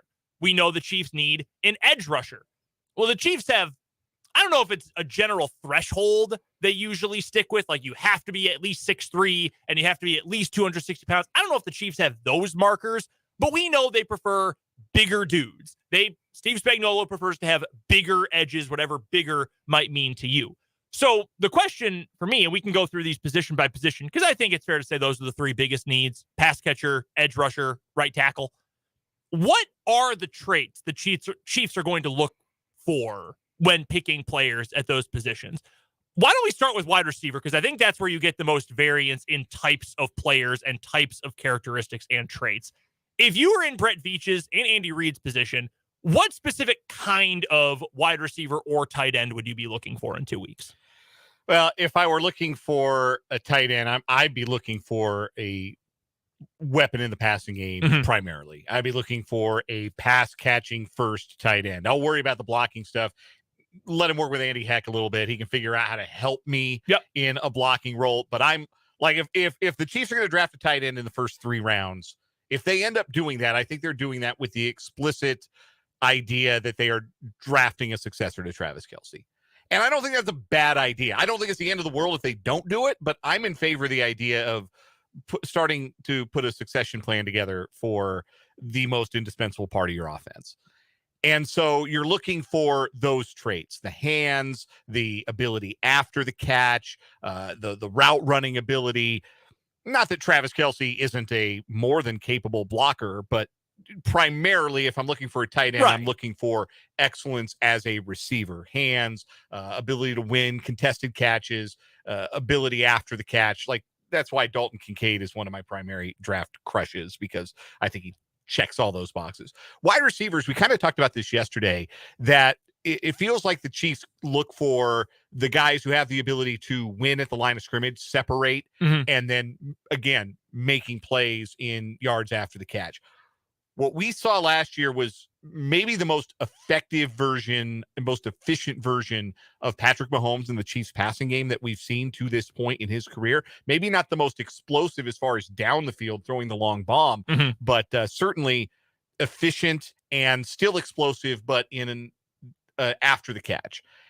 And I think that that's what the Chiefs should be looking for. I used to really believe, they need a big body. They need somebody who can go down the sideline. Mahomes can just spam back shoulder throws to on third downs. Yeah. Like they need a big guy. And after the way they succeeded last year, I no longer necessarily think that might be a nice luxury, but I think the more important thing for the Chiefs is, can they get open quick? Because Mahomes will put it on you quick, and then you've got a chance to go make a play down the field. Yeah, I'm with you on both counts. Tight end wise, like Michael Myers, a good player from Notre Dame. He's been largely considered the top tight end in this class by analysts for a long, long time.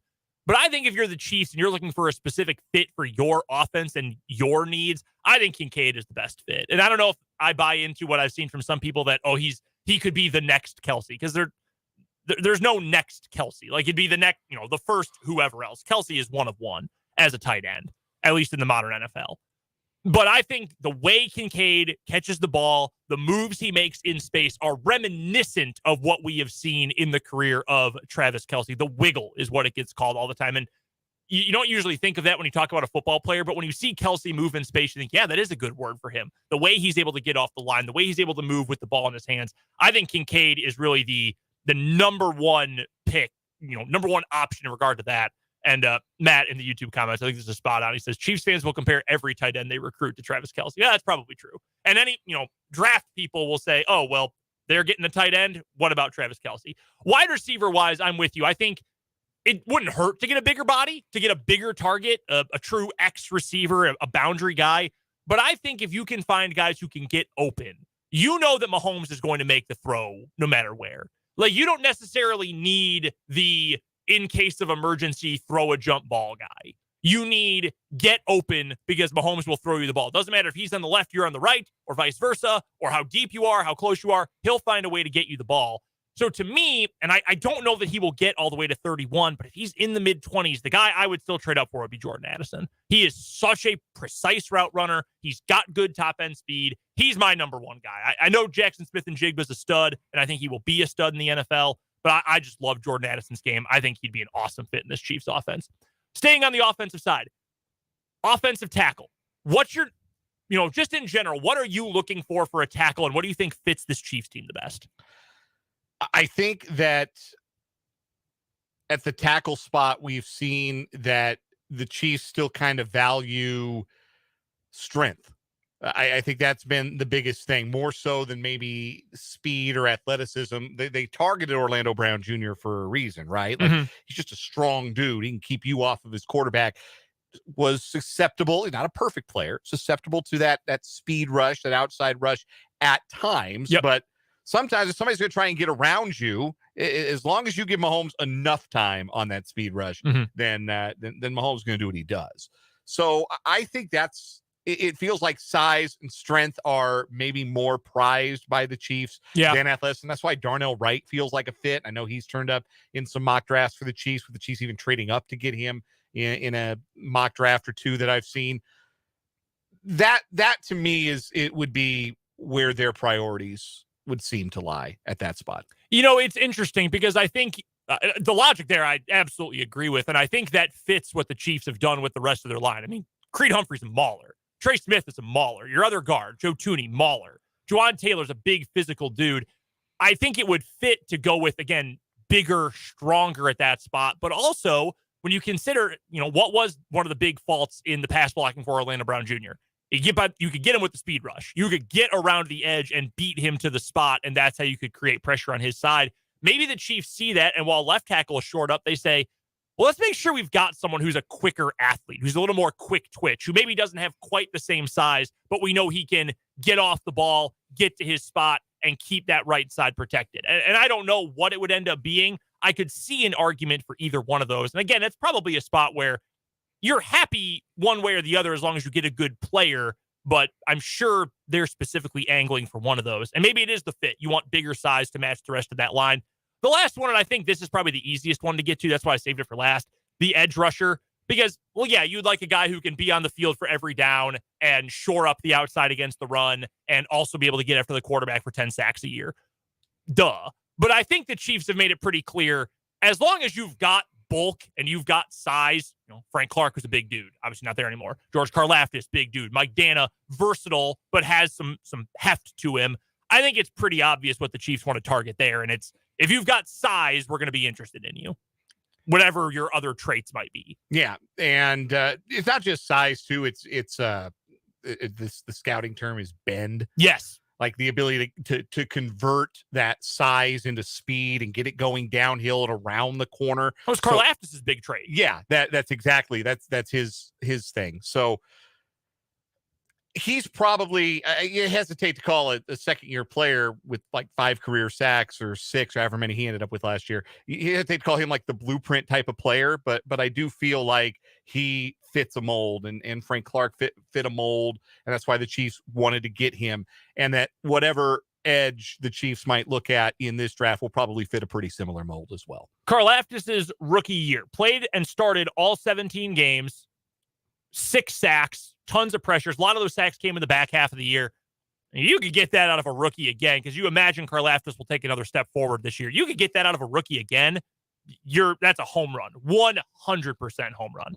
We've got to get to a timeout here at the top of the hour. We've got plenty to get to in the 5 o'clock hour, though, including some interesting thoughts from ESPN's baseball staff about some bold predictions for the rest of the year after getting 2 weeks of data. We've also got plenty of 580 Sports Talk headlines to get to today. We've got some NBA notes from last night. We already joked a little bit about that earlier on. We believe who the new owner of the Washington Commanders is going to be. We'll get to that, so much more, including your comments, your texts, all in the 5 o'clock hour of 580 Sports Talk right here on the Sports Voice of Kansas, 580 WIBW.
hour of 580 Sports Talk coming up on 580 WIBW and FM 104.9. Welcome to the show. Brendan Dorzinski, Dan Lucero here with you. If you've been with us all day, well, thanks for sticking around. And if you're just stopping by, well, thank you so much for hanging out and being a part of the program with us. If you've missed any of the show so far, two ways to check it out. You can either head to our website, 580WIBW.com, go to the podcast page. It's right in the center of the homepage. Just hover your cursor right over it. Then click on 580 Sports Talk when the menu pops up. That's where you'll find the podcast hour-by-hour audio version of the show.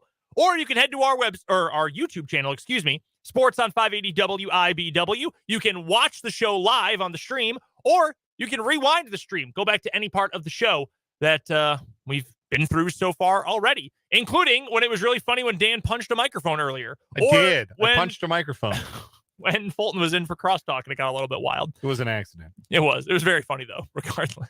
You can find that on our YouTube channel, Sports on 580 WIBW. We'll get to an interesting piece from ESPN coming up in a little bit about some bold predictions for the rest of the baseball season now that we have 2 weeks of data to work through. But we've got plenty of 580 Sports Talk headlines to touch on, and that's what we're going to get to next and right away to open up this 5 o'clock hour of 580 Sports Talk. First one I've got for you, a local headline for the NFL Draft, which again begins in 2 weeks. It was just announced at the top of the hour on NFL Network on their Path to the Draft show. Can I interest you in the players who will be attending this year's NFL Draft? Sure. All right. These are in alphabetical order. We'll just run right through them. Jordan Addison of USC, Will Anderson Jr. from Alabama, and his teammate Brian Branch from Alabama. Jalen Carter from Georgia. I'm a little interested by that one. I wondered if maybe he would hang out with his family since, he's been through a lot this process. But that's a big name. He must have a pretty good idea that he's not going to drop too low in this draft. I think that is a very smart take, yeah. Because if you're the guy who's had, concerns during the draft process, you show up and you fall to 20, that camera is going to be right in your nostril all day. And no one wants that. It's hard to watch. You don't want to be the guy who's on camera for that the whole time. Not very fun. So I agree. I imagine he has a promise from someone. Zay Flowers from Boston College. I've talked about him a bunch. Christian Gonzalez, cornerback from Oregon. Offensive tackle Paris Johnson from Ohio State. Another quarterback, Will Levis, a.k.a. Will Jeans from Kentucky. He'll be there. Joey Porter Jr. from Penn State, cornerback. Anthony Richardson, quarterback from Florida. Bijan Robinson from Texas, the stud running back. Jackson Smith and Jigba, another Ohio State player, along with his quarterback, C.J. Stroud. The real, where did this come from of the group? Keon White, an edge rusher from Georgia Tech. Good player. Surprised to see his name on there. Devin Witherspoon, cornerback from Illinois, and then Bryce Young, the quarterback from Alabama. In recent years, we've had a lot more high-profile players and quarterbacks specifically decide to, I'm going to do my own draft party. I'm not going to go for whatever reason. All four, the consensus top 4 quarterbacks in the class all being there is pretty cool for Kansas City. A lot of big names on here. Will Anderson, Jalen Carter, who we just talked about, a couple of the best offensive tackle prospects, Bijan Robinson, the best running back, Jackson Smith and Jigba, the best wide receiver. That's a pretty good group. That's a pretty star-studded group of prospects, in fact, who will be coming to Kansas City in 2 weeks. Yep. Make your prediction now. Who will be last in the green room? Ooh, last in the green room. I'm going to go with Keon White. Cool for him that he's going to be there, but I think him. Yeah, him or Paris Johnson Jr. are the two that maybe Zay Flowers too. Not seeing a lot of Zay Flowers in the 20s in mock drafts. Zay Flowers, it's not out of the question. White and Flowers both have to wait a day. So it's interesting you bring that up because I have a little significant interest I have placed on some NFL draft props for this year. Is that right? Yeah, you'll be amazed to know that. I have one on New England. You can find this at FanDuel, actually. It was plus 300 when I took it a couple days ago. Position of their first drafted player, wide receiver. I have seen so much stuff about how interested they are in Zay Flowers. I said, you know what? Why not? So I put a little interest on the Patriots to draft a wide receiver. I think it might be Zay Flowers. Who knows? It's hard to know. He has been as high as 14th for the Patriots pick in some mock drafts. I have seen him, like you said, on day 2, back of round 2. Hard to know. But that is going to be your group of players who are in person at the draft coming up in 2 weeks in Kansas City. First headline for me is the biggest sports headline of the day. Washington Commanders fans, your long nightmare appears to be over. Yeah! As it is being reported that a group led by Josh Harris has reached an agreement in principle to acquire the Washington Commanders for $6 billion. Harris and Commanders owner Dan Snyder, according to Sportico, who had this news first, are hoping to execute a contract in the coming days. Harris and the Commanders have both declined to comment publicly to this point. The deal between Snyder and the group led by Harris, who is the co-owner of the Philadelphia 76ers, would end one of the more tumultuous and controversial ownership tenures in modern U.S. sports. Those are Sportico's words. Harris's group includes billionaire Mitchell Rales and also former NBA star Magic Johnson. If the deal closes, it will be the highest price ever paid for a sports team, eclipsing the $4.6 billion that the Walton Penner Investment Group paid for the Denver Broncos last year. Dan Snyder has owned the Washington Commanders for 24 miserable, ugly, gross years. Yeah. And now, with this sale, the Commanders can go back to being an NFL franchise again. I hope so. I don't really care about the Commanders as the team. Like, okay, they are a team. They've been around. They've won championships in the past. Like, they don't move the needle for me as a fan of the NFL or a fan of another team. But, like, I'm an NFL fan. I've been an NFL fan, a diehard fan my entire life. If my favorite team ended up in a place like Washington's fans are in, I would be miserable. I would have moved on. Like, it's one thing to have a crappy team. It is one thing to be awful. It is another thing, essentially, for the ownership group of your team to tell you to, like, just buzz off and to treat you like garbage and to have sewage falling on people at the stadium and to have remember when the railing fell down 2 seasons ago now and A, nearly crushed Jalen Hurts, but B, nearly got some fans killed because they were leaning over it and fell? Like, it's falling apart at the stadium. They don't put together a competitive team. The owner is committing possibly federal crimes. I would be livid if I was a fan of the Commanders or football team or their prior name before that. This is a great day for them. And I saw some jokes online that, the guy who runs the Sixers, have you seen them? Dog, do you think this team would pass up being one of the, 8 best teams in the NFC? No, that would be incredible for them if they were just regularly all right to all right, pretty good. That would be incredible for them. That's just the thing, right? Like, the opposite of function is dysfunction. And this has not been a functional franchise for the larger part of Dan Snyder's involvement with them. And as soon as he walks out the door, you've got a chance to get from dysfunctional to functional just like that.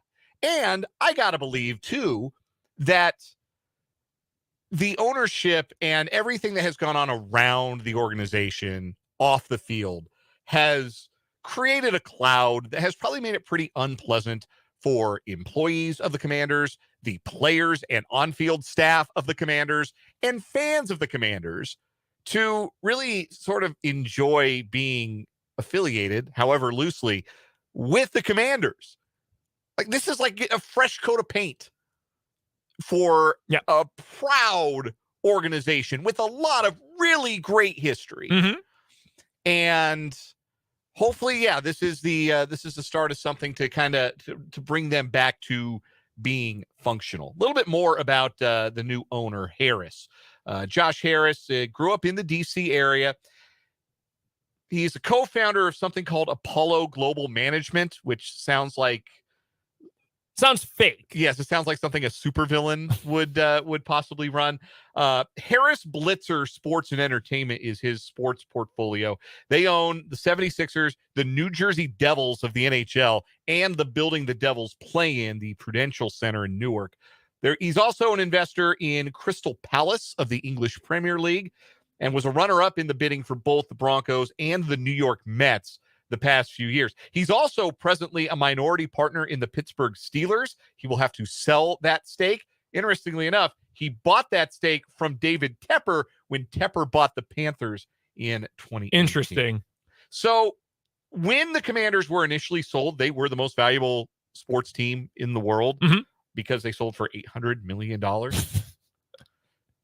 Their current valuation by Sportico would be 8th best in the NFL. Wow. At $4.8 billion. It sounds like monopoly money, right? Like It really does. We have a text from the 785 that asks, how in the world are they worth $6 billion with a B? And 2 texts from the 785 that share the sentiment.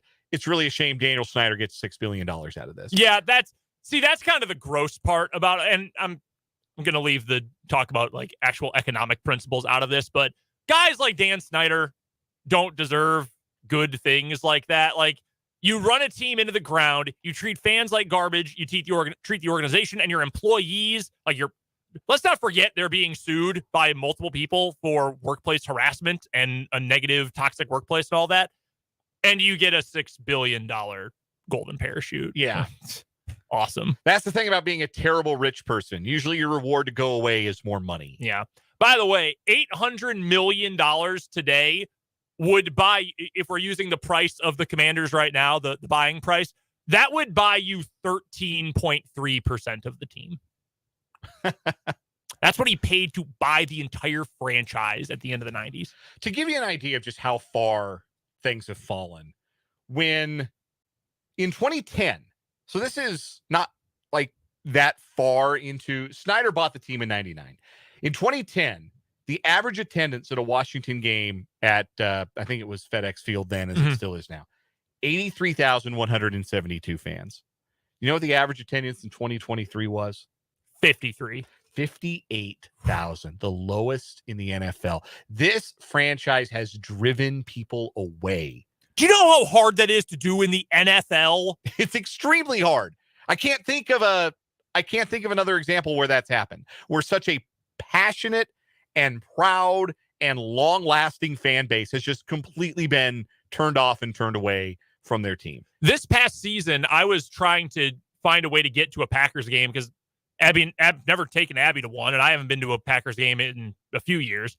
And I was hoping to go, and it's hard to go to Lambeau Field, especially if you don't live in Wisconsin, because it is expensive, and it is not easy to fly to Green Bay. Right. Okay.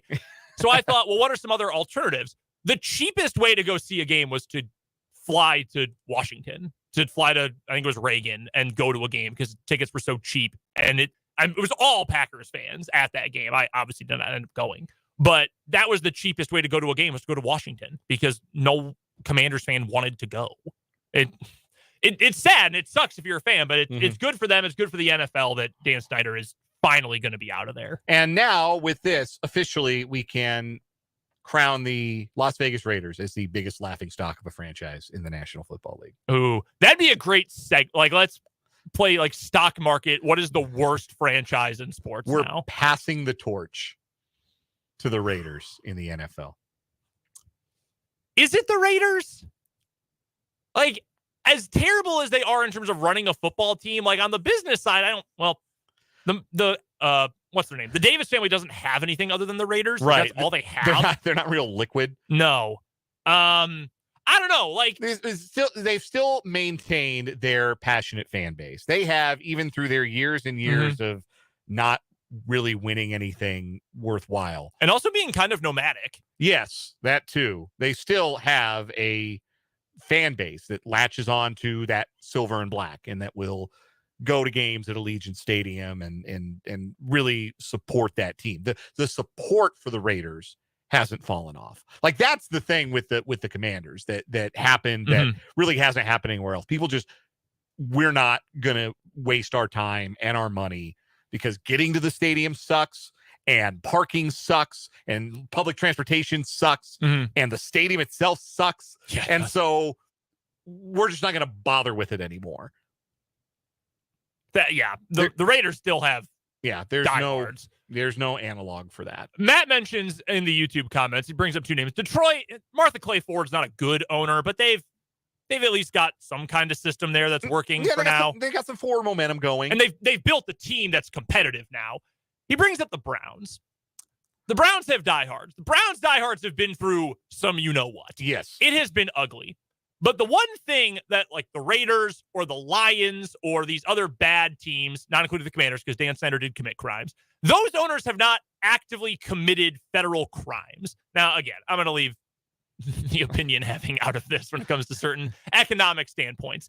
But like, the Haslam family has committed crimes. Yes. It is on the books. They have Actual committed crime. many felonies. Yeah, real crime. Like real major white collar crime and schemes and Ponzi schemes. Like that is on the books. They may have committed more. That is coming to light now in the state of Tennessee, where Jimmy Haslam's brother has had a certain particular important influential office in the past.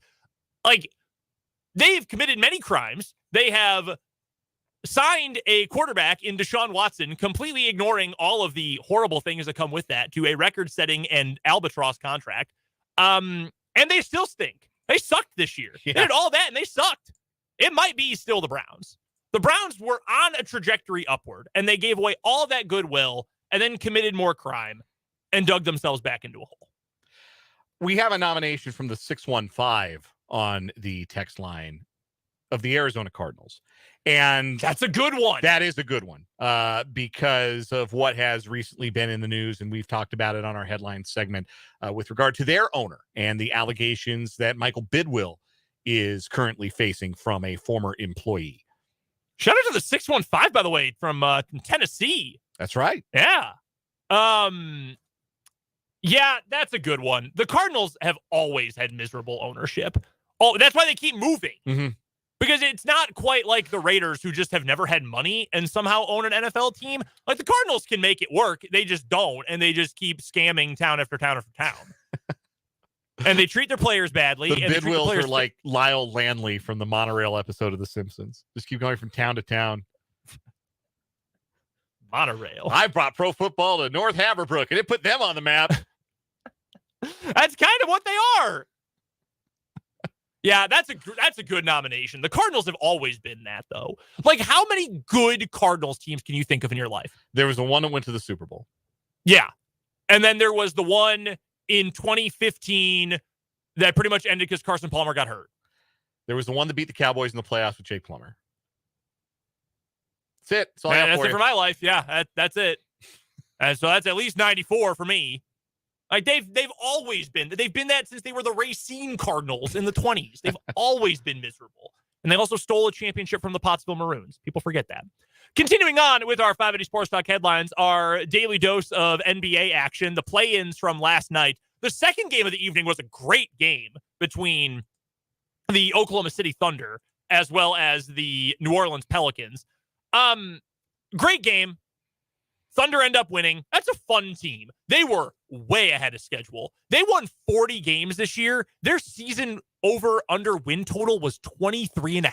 Yeah, this is a total accident for the Oklahoma City Thunder. They probably thought that they were going to be closer to drafting Victor Wembanyama, number 1 overall, than to make the actual playoffs. Making the actual NBA playoffs in the Western Conference. But a funny thing happened on the way to ineptitude. Shai Gilgeous-Alexander is one of the very best players in basketball. Yeah, he's a stud. And they've drafted really well. They got the 2 Jalen Williamses who both started last night as rookies. Boy, am I glad I don't do their play-by-play. Right? Sheesh. Jalen with no Y and Jalen with a Y. Incredibly difficult. Like yeah, Josh, they're good players. Josh Giddey's a real player. Yep. And like they're really good in the backcourt, like legitimately excellent and set for a long time to come, because Josh Giddey is like 12 years old and SGA is not all that much older. So yeah, it turns out that, you know, they were the team that was kind of like the 76ers in the 2010s, hoarding their draft picks, waiting to get that like high lottery pick. And then they got him this year, Chet Holmgren. Hey, you would play. Yeah, that's the thing. Like, they got their alien player. Right. They got their version of Embiid.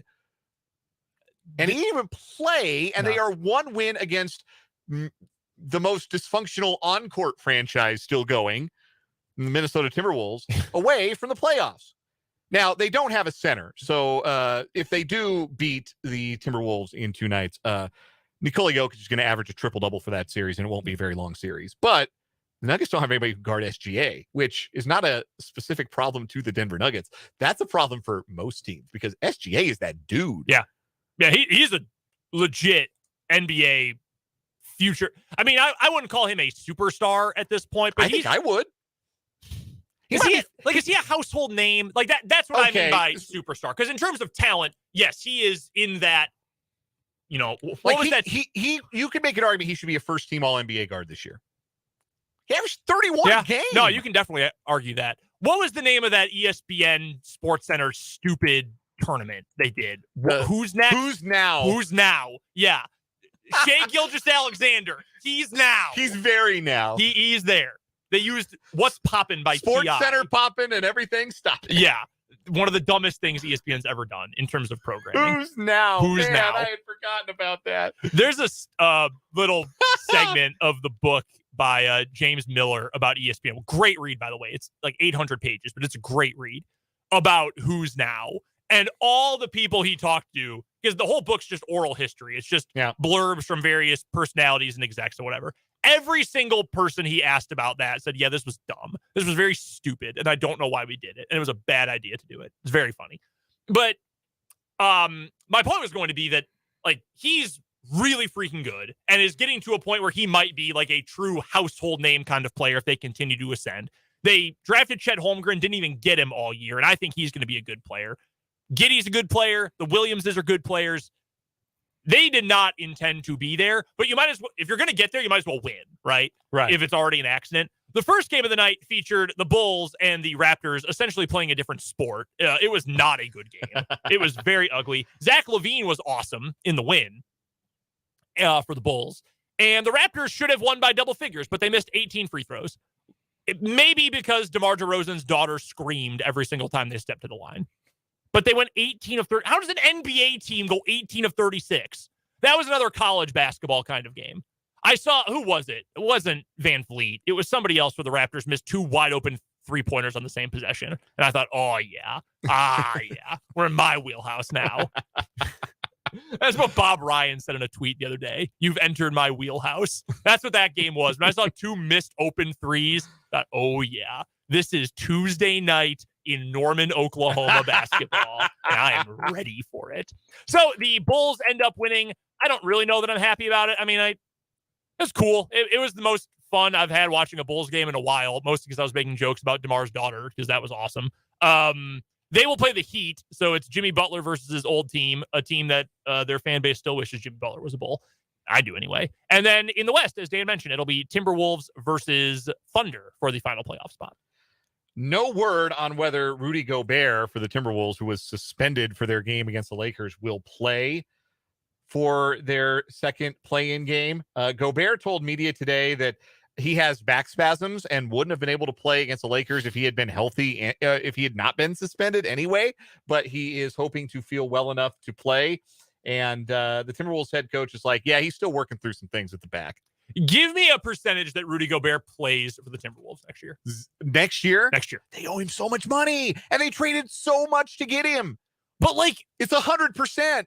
No, who's going to take him? Autoimmune diseases don't cause these many problems for individuals. Like, he is, it's an unfortunate phrase, he is a cancer.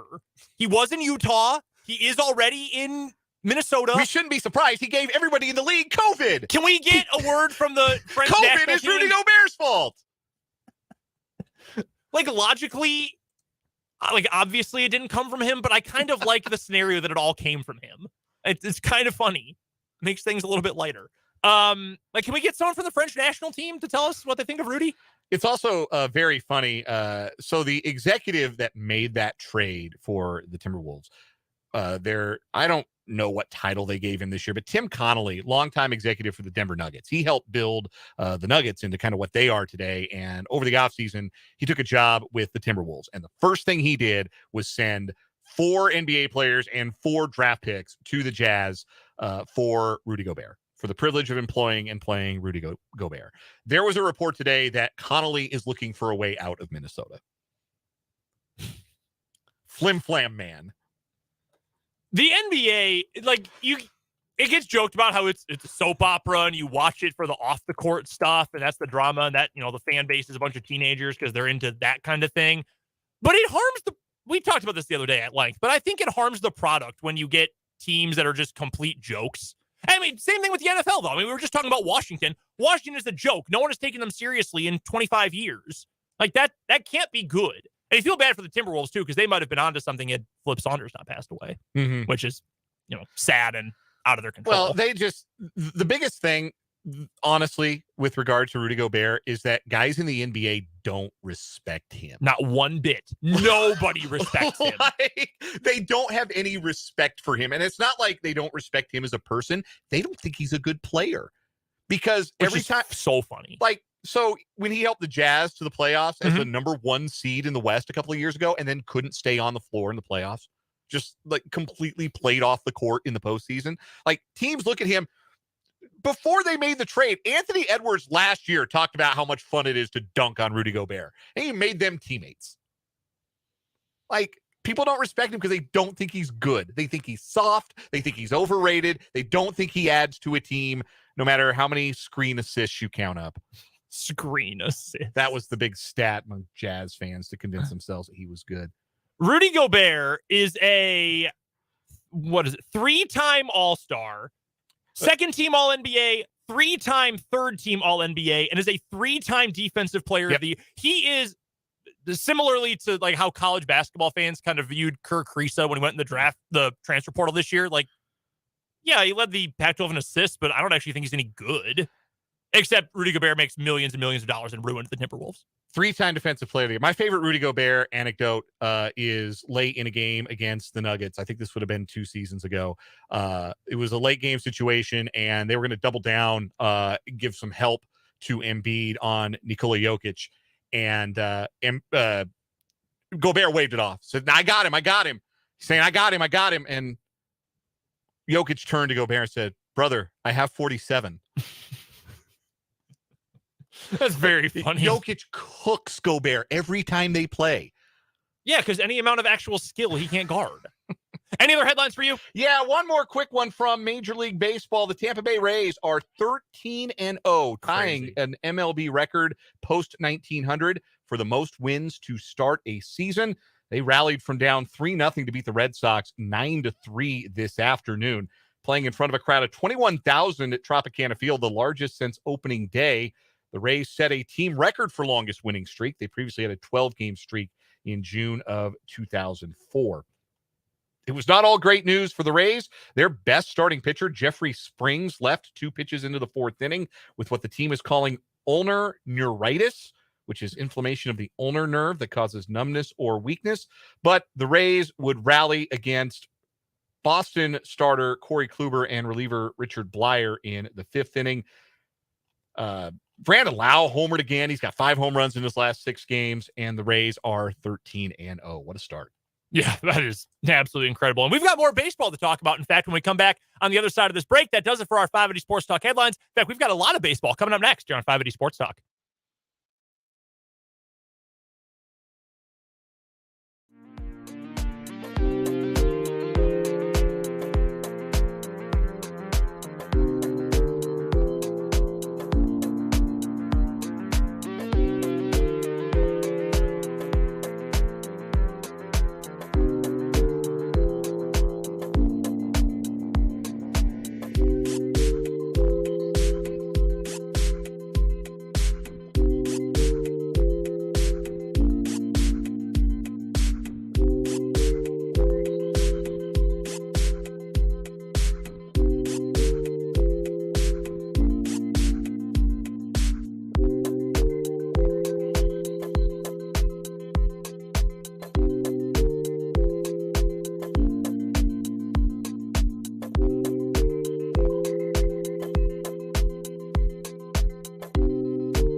Back on 580 Sports Talk, Brendan and Dan here with you. One quick note I did want to get to. The Braves have not made this official yet, but they are expected to call up their top prospect, shortstop Vaughn Grissom from AAA Gwinnett, for their weekend series with the Royals. Shortstop Orlando Arcia is going on the injured list. Vaughn Grissom, if that last name sounds familiar, yes, it is that family. Marquise Grissom. Grissom, yeah. Longtime MLB player. So two of the more fun players for the Braves are not going to play in this series. They've had some tough injury luck to start the year. Michael Harris, last year's nationally Rookie of the Year, is on the injured list. Travis d'Arnaud suffered a concussion the other day. He's on the 7-day injured list. Now Arcia, who was off to a red-hot start, is on the injured list. They lost Max Fried on opening day, their ace. He is eligible to come off the injured list this weekend, and there were some reports he might not need a rehab start before he comes back, but doesn't look like he's not lined up to start against the Royals this weekend, so they won't have to worry about him, it looks like. Colin McHugh, one of their top relievers, also on the injured list, too. So they've been a banged-up baseball team to start the year, and they're still 9-4 because they're crazy deep. And Ronald Acuna Jr. looks like his old self. So if you're going to the K this weekend, chance you're going to get to see one of the most exciting prospects in baseball. Was this debut? He debuted last year. Okay, that's what I thought. Yeah, I thought he played had a cup of coffee last year. Ronald Acuna Jr. is worth the price of admission. Yes, that's what true. I would tell anybody. Like, he is one of my absolute favorite players to watch in all of Major League Baseball. Everything that he does. And last year, he had a great year. He's coming off of the ACL that he suffered in midway through 2021. So he was kind of a shell of himself. But he's come out this year. He's hitting 370, 989 OPS, 6 stolen bases in 8 attempts, couple of dingers. Like, he looks like his old self. He looks like an MVP caliber player. Ronald Acuna Jr. rules. Absolutely one of my favorites. Yeah, he's awesome. So, like, I would go to the K just to watch him play, honestly. Yeah, no doubt about that.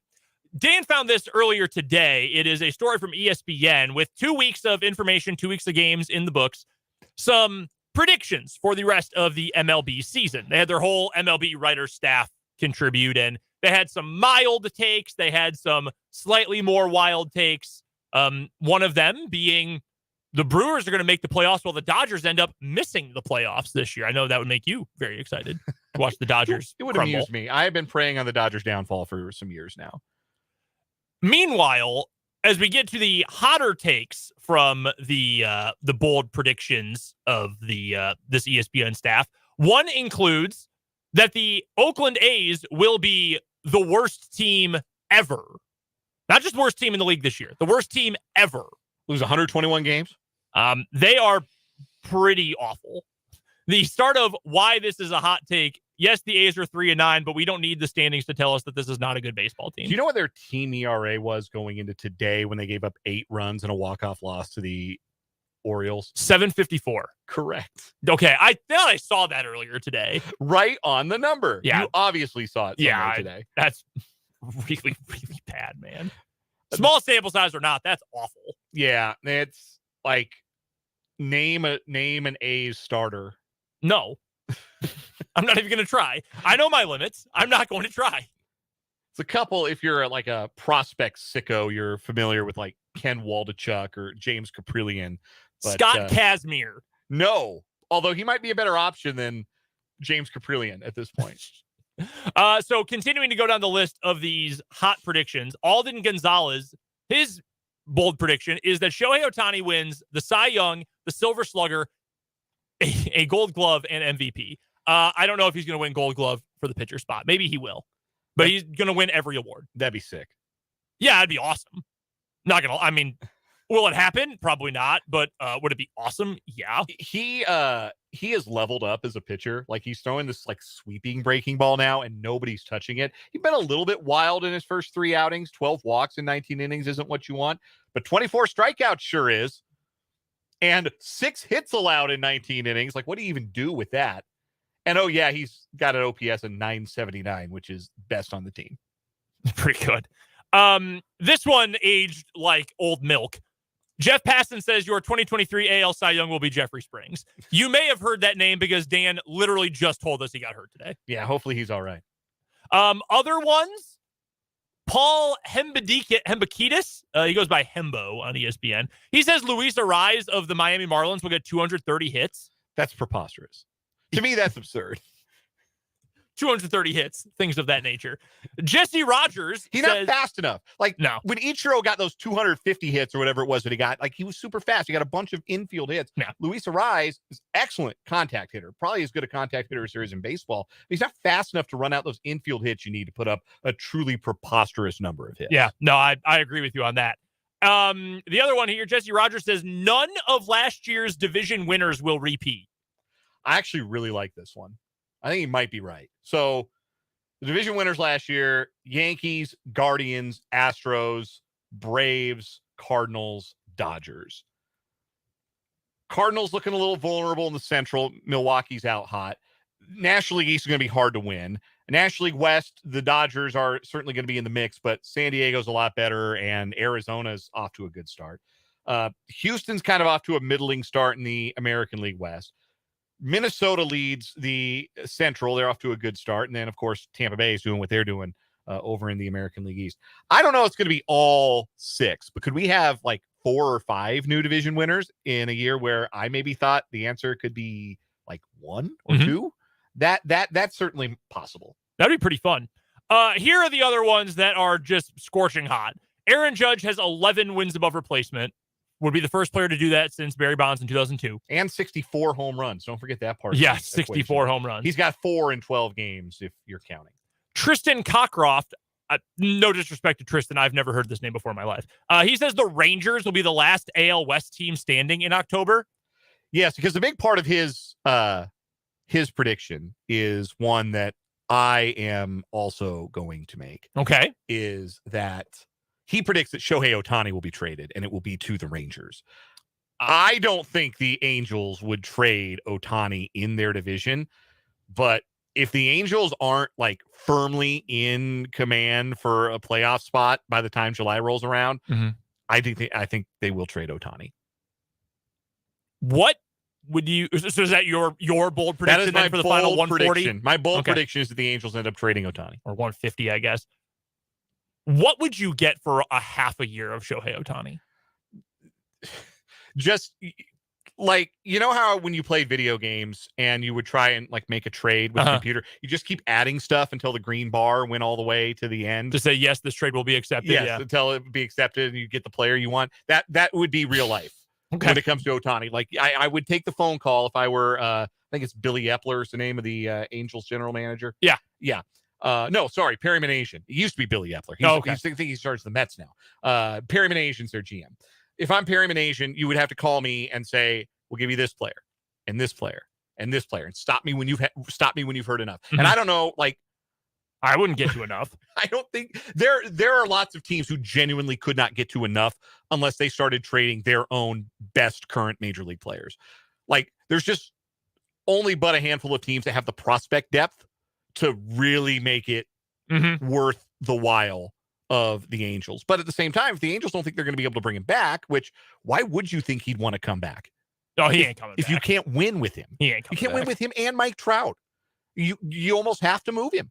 Because I don't think, and I mean, I don't know Shohei Ohtani, but I doubt he's like Mike Trout, where he's like, yeah, I would like to win and I want the team to win, but I'm also cool just getting paid tons of money to play baseball and hang out with my kid and my wife and watch the Weather Channel. Like, and like make sure I have cable so I can watch the Eagles. Like, that's all that he cares about. By the way, the correct answers to which team would trade for him would, of course, be the Los Angeles Dodgers.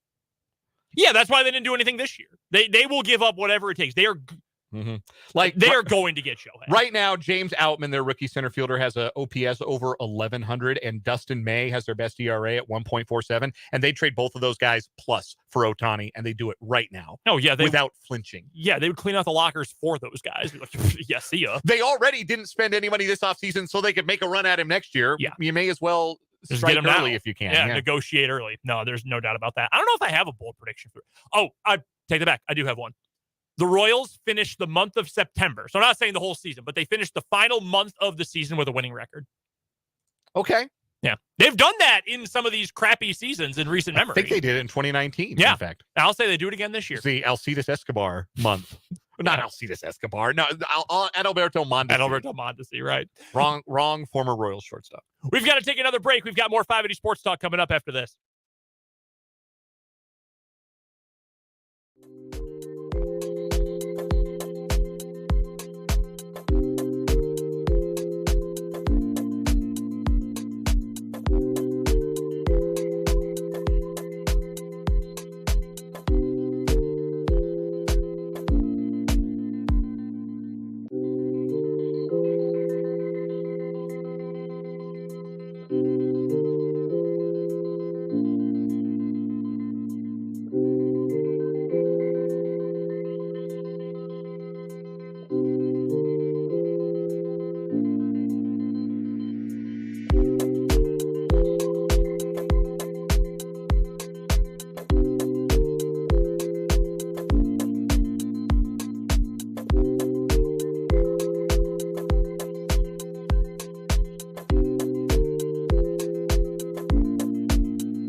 Final few minutes of 580 Sports Talk. Brendan and Dan here with you.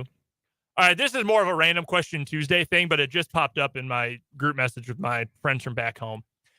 In your hometown, did you have, like, the weird building? Like, why is that here? Why does that company work here? Why does this building exist? Did you have one of those? Give me your example. For some reason, the headquarters of the American Nuclear Society was in LaGrange Park, Illinois until like the last 18 months. They're tearing, my buddy just sent me a picture. They're tearing the building down. But yeah, like they had, it was mostly filing cabinets and stuff, but they like had plutonium and stuff in the building. And it's like in this neighborhood. Like I had friends who lived across the street from it. It was the American Nuclear Society in a building that once housed an elementary school. It just was there. So I see this picture and I thought, I don't know why that was ever there in the first place. Like, I don't think LaGrange Park, Illinois was ever known for its like nuclear program. I don't know that I have an exact story like that, but not far from west a little bit on Arapahoe Road from where I lived. Arapahoe Road's pretty major thoroughfare in southeast Denver metro area. There was an office building, and one of the occupants on the sign was the Western Athletic Conference. And they maintained, I believe, that office space for many years, even after the WAC became like not really a going concern as far as like they're not a football conference anymore until now. I think they're back to being they're back to having football. But I think I don't know if that was their headquarters, but I always found it odd that like even after the Mountain West became a thing, that the WAC maintained their an office like across the street from a Target and by a Mexican restaurant where you used to get really good guac live. Yeah, that's weird. That's definitely a weird one. Yeah, we just like walking the dog past, there's kids all over, a lot of families in the neighborhood just like, oh yeah, there's like plutonium across the street. How about that? That's sick. Yeah, it was real weird. Would have been a cool building to do a heist. Yeah, it would have been. Steal some. I had a friend who texted me and said they cut a big hole out of the roof, I guess, and lifted stuff out. And he said, why would they do that? I said, because there's radioactive material in there. You can kill people with that stuff. I imagine that's why. A texter from the 785 regarding our segment at the end of the last hour was asking where Adalberto Mondesi was. You'll never believe this. He's on the 60-day injured list. Yeah, he's with the was it during spring training when he got hurt? Yes. Or did he play a game first? Yeah. Yes. He is on the 60-day injured list of the Boston Red Sox. Man, I feel bad for. I think we can say that now that he is no longer a Royal. He was traded, I think, in January for Josh Taylor, a reliever who is, I think, with AAA Omaha. Yeah. I just feel bad for Adalberto Mondesi, who's got plenty of gifts, but a body that just won't let him use them. Yeah, I feel like in a position of being a fan or a media member or whatever, you say someone's made of glass. I mean, I said that literally earlier in the show, but there is a human element to it where it just sucks. Like you dedicate your entire life for Adalberto Mondesi, literally his whole life, because his dad was a major leaguer. Now doing other things. Time? Yeah, that's one way to put it. Like your whole life to this craft, your whole life to this game that you love and care about and put all this energy into, and you're so good at it when you can get on the field, but you can't get on the field. And it's not because you're a knucklehead, you're getting in trouble or anything. It's not your own doing. Your body can't hold up. I mean, that sucks.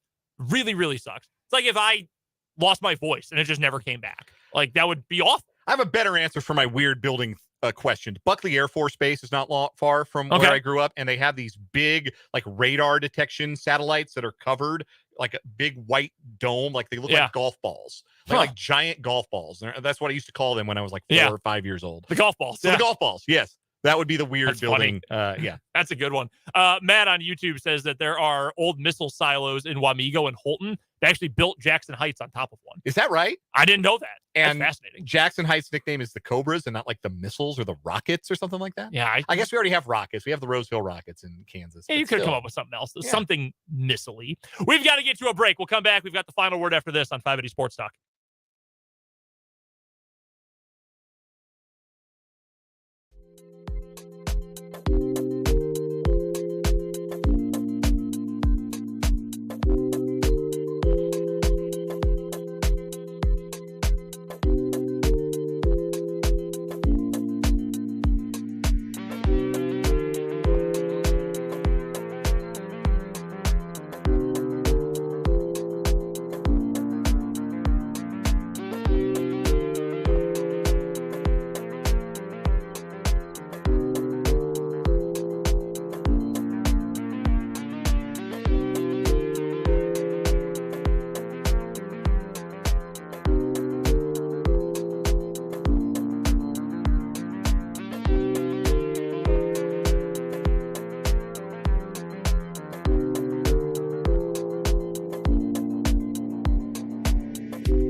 You got to get to a real quick final word to wrap things up, Dan. Final word for me. Brad Keller took a big step forward last night. That Royals pitching staff continues to impress to start the season. Final word for me. I want to give a shout out to one of our good pals, longtime listener. He's a P1. His name is Matt. He's always in the YouTube comments, hopping in. Longtime texter, longtime listener, friend of the show. Matt's family is going through a lot right now. Very unfortunate situation for some of Matt's family members. And I don't want to go into too much. Matt commented in the YouTube comments a couple days ago about what's going on. But Matt, we're thinking about you, thinking about your family, sending best wishes, yes. Prayers and thoughts to everything you guys are going through. Just wishing you the best and hoping for a speedy recovery for everyone involved. That does it for 580 Sports Talk today. We're back to wrap up the week tomorrow from 3 until 6. For Dan Lucero, I'm Brendan Brzezinski. Talk to you then on 580 Sports Talk.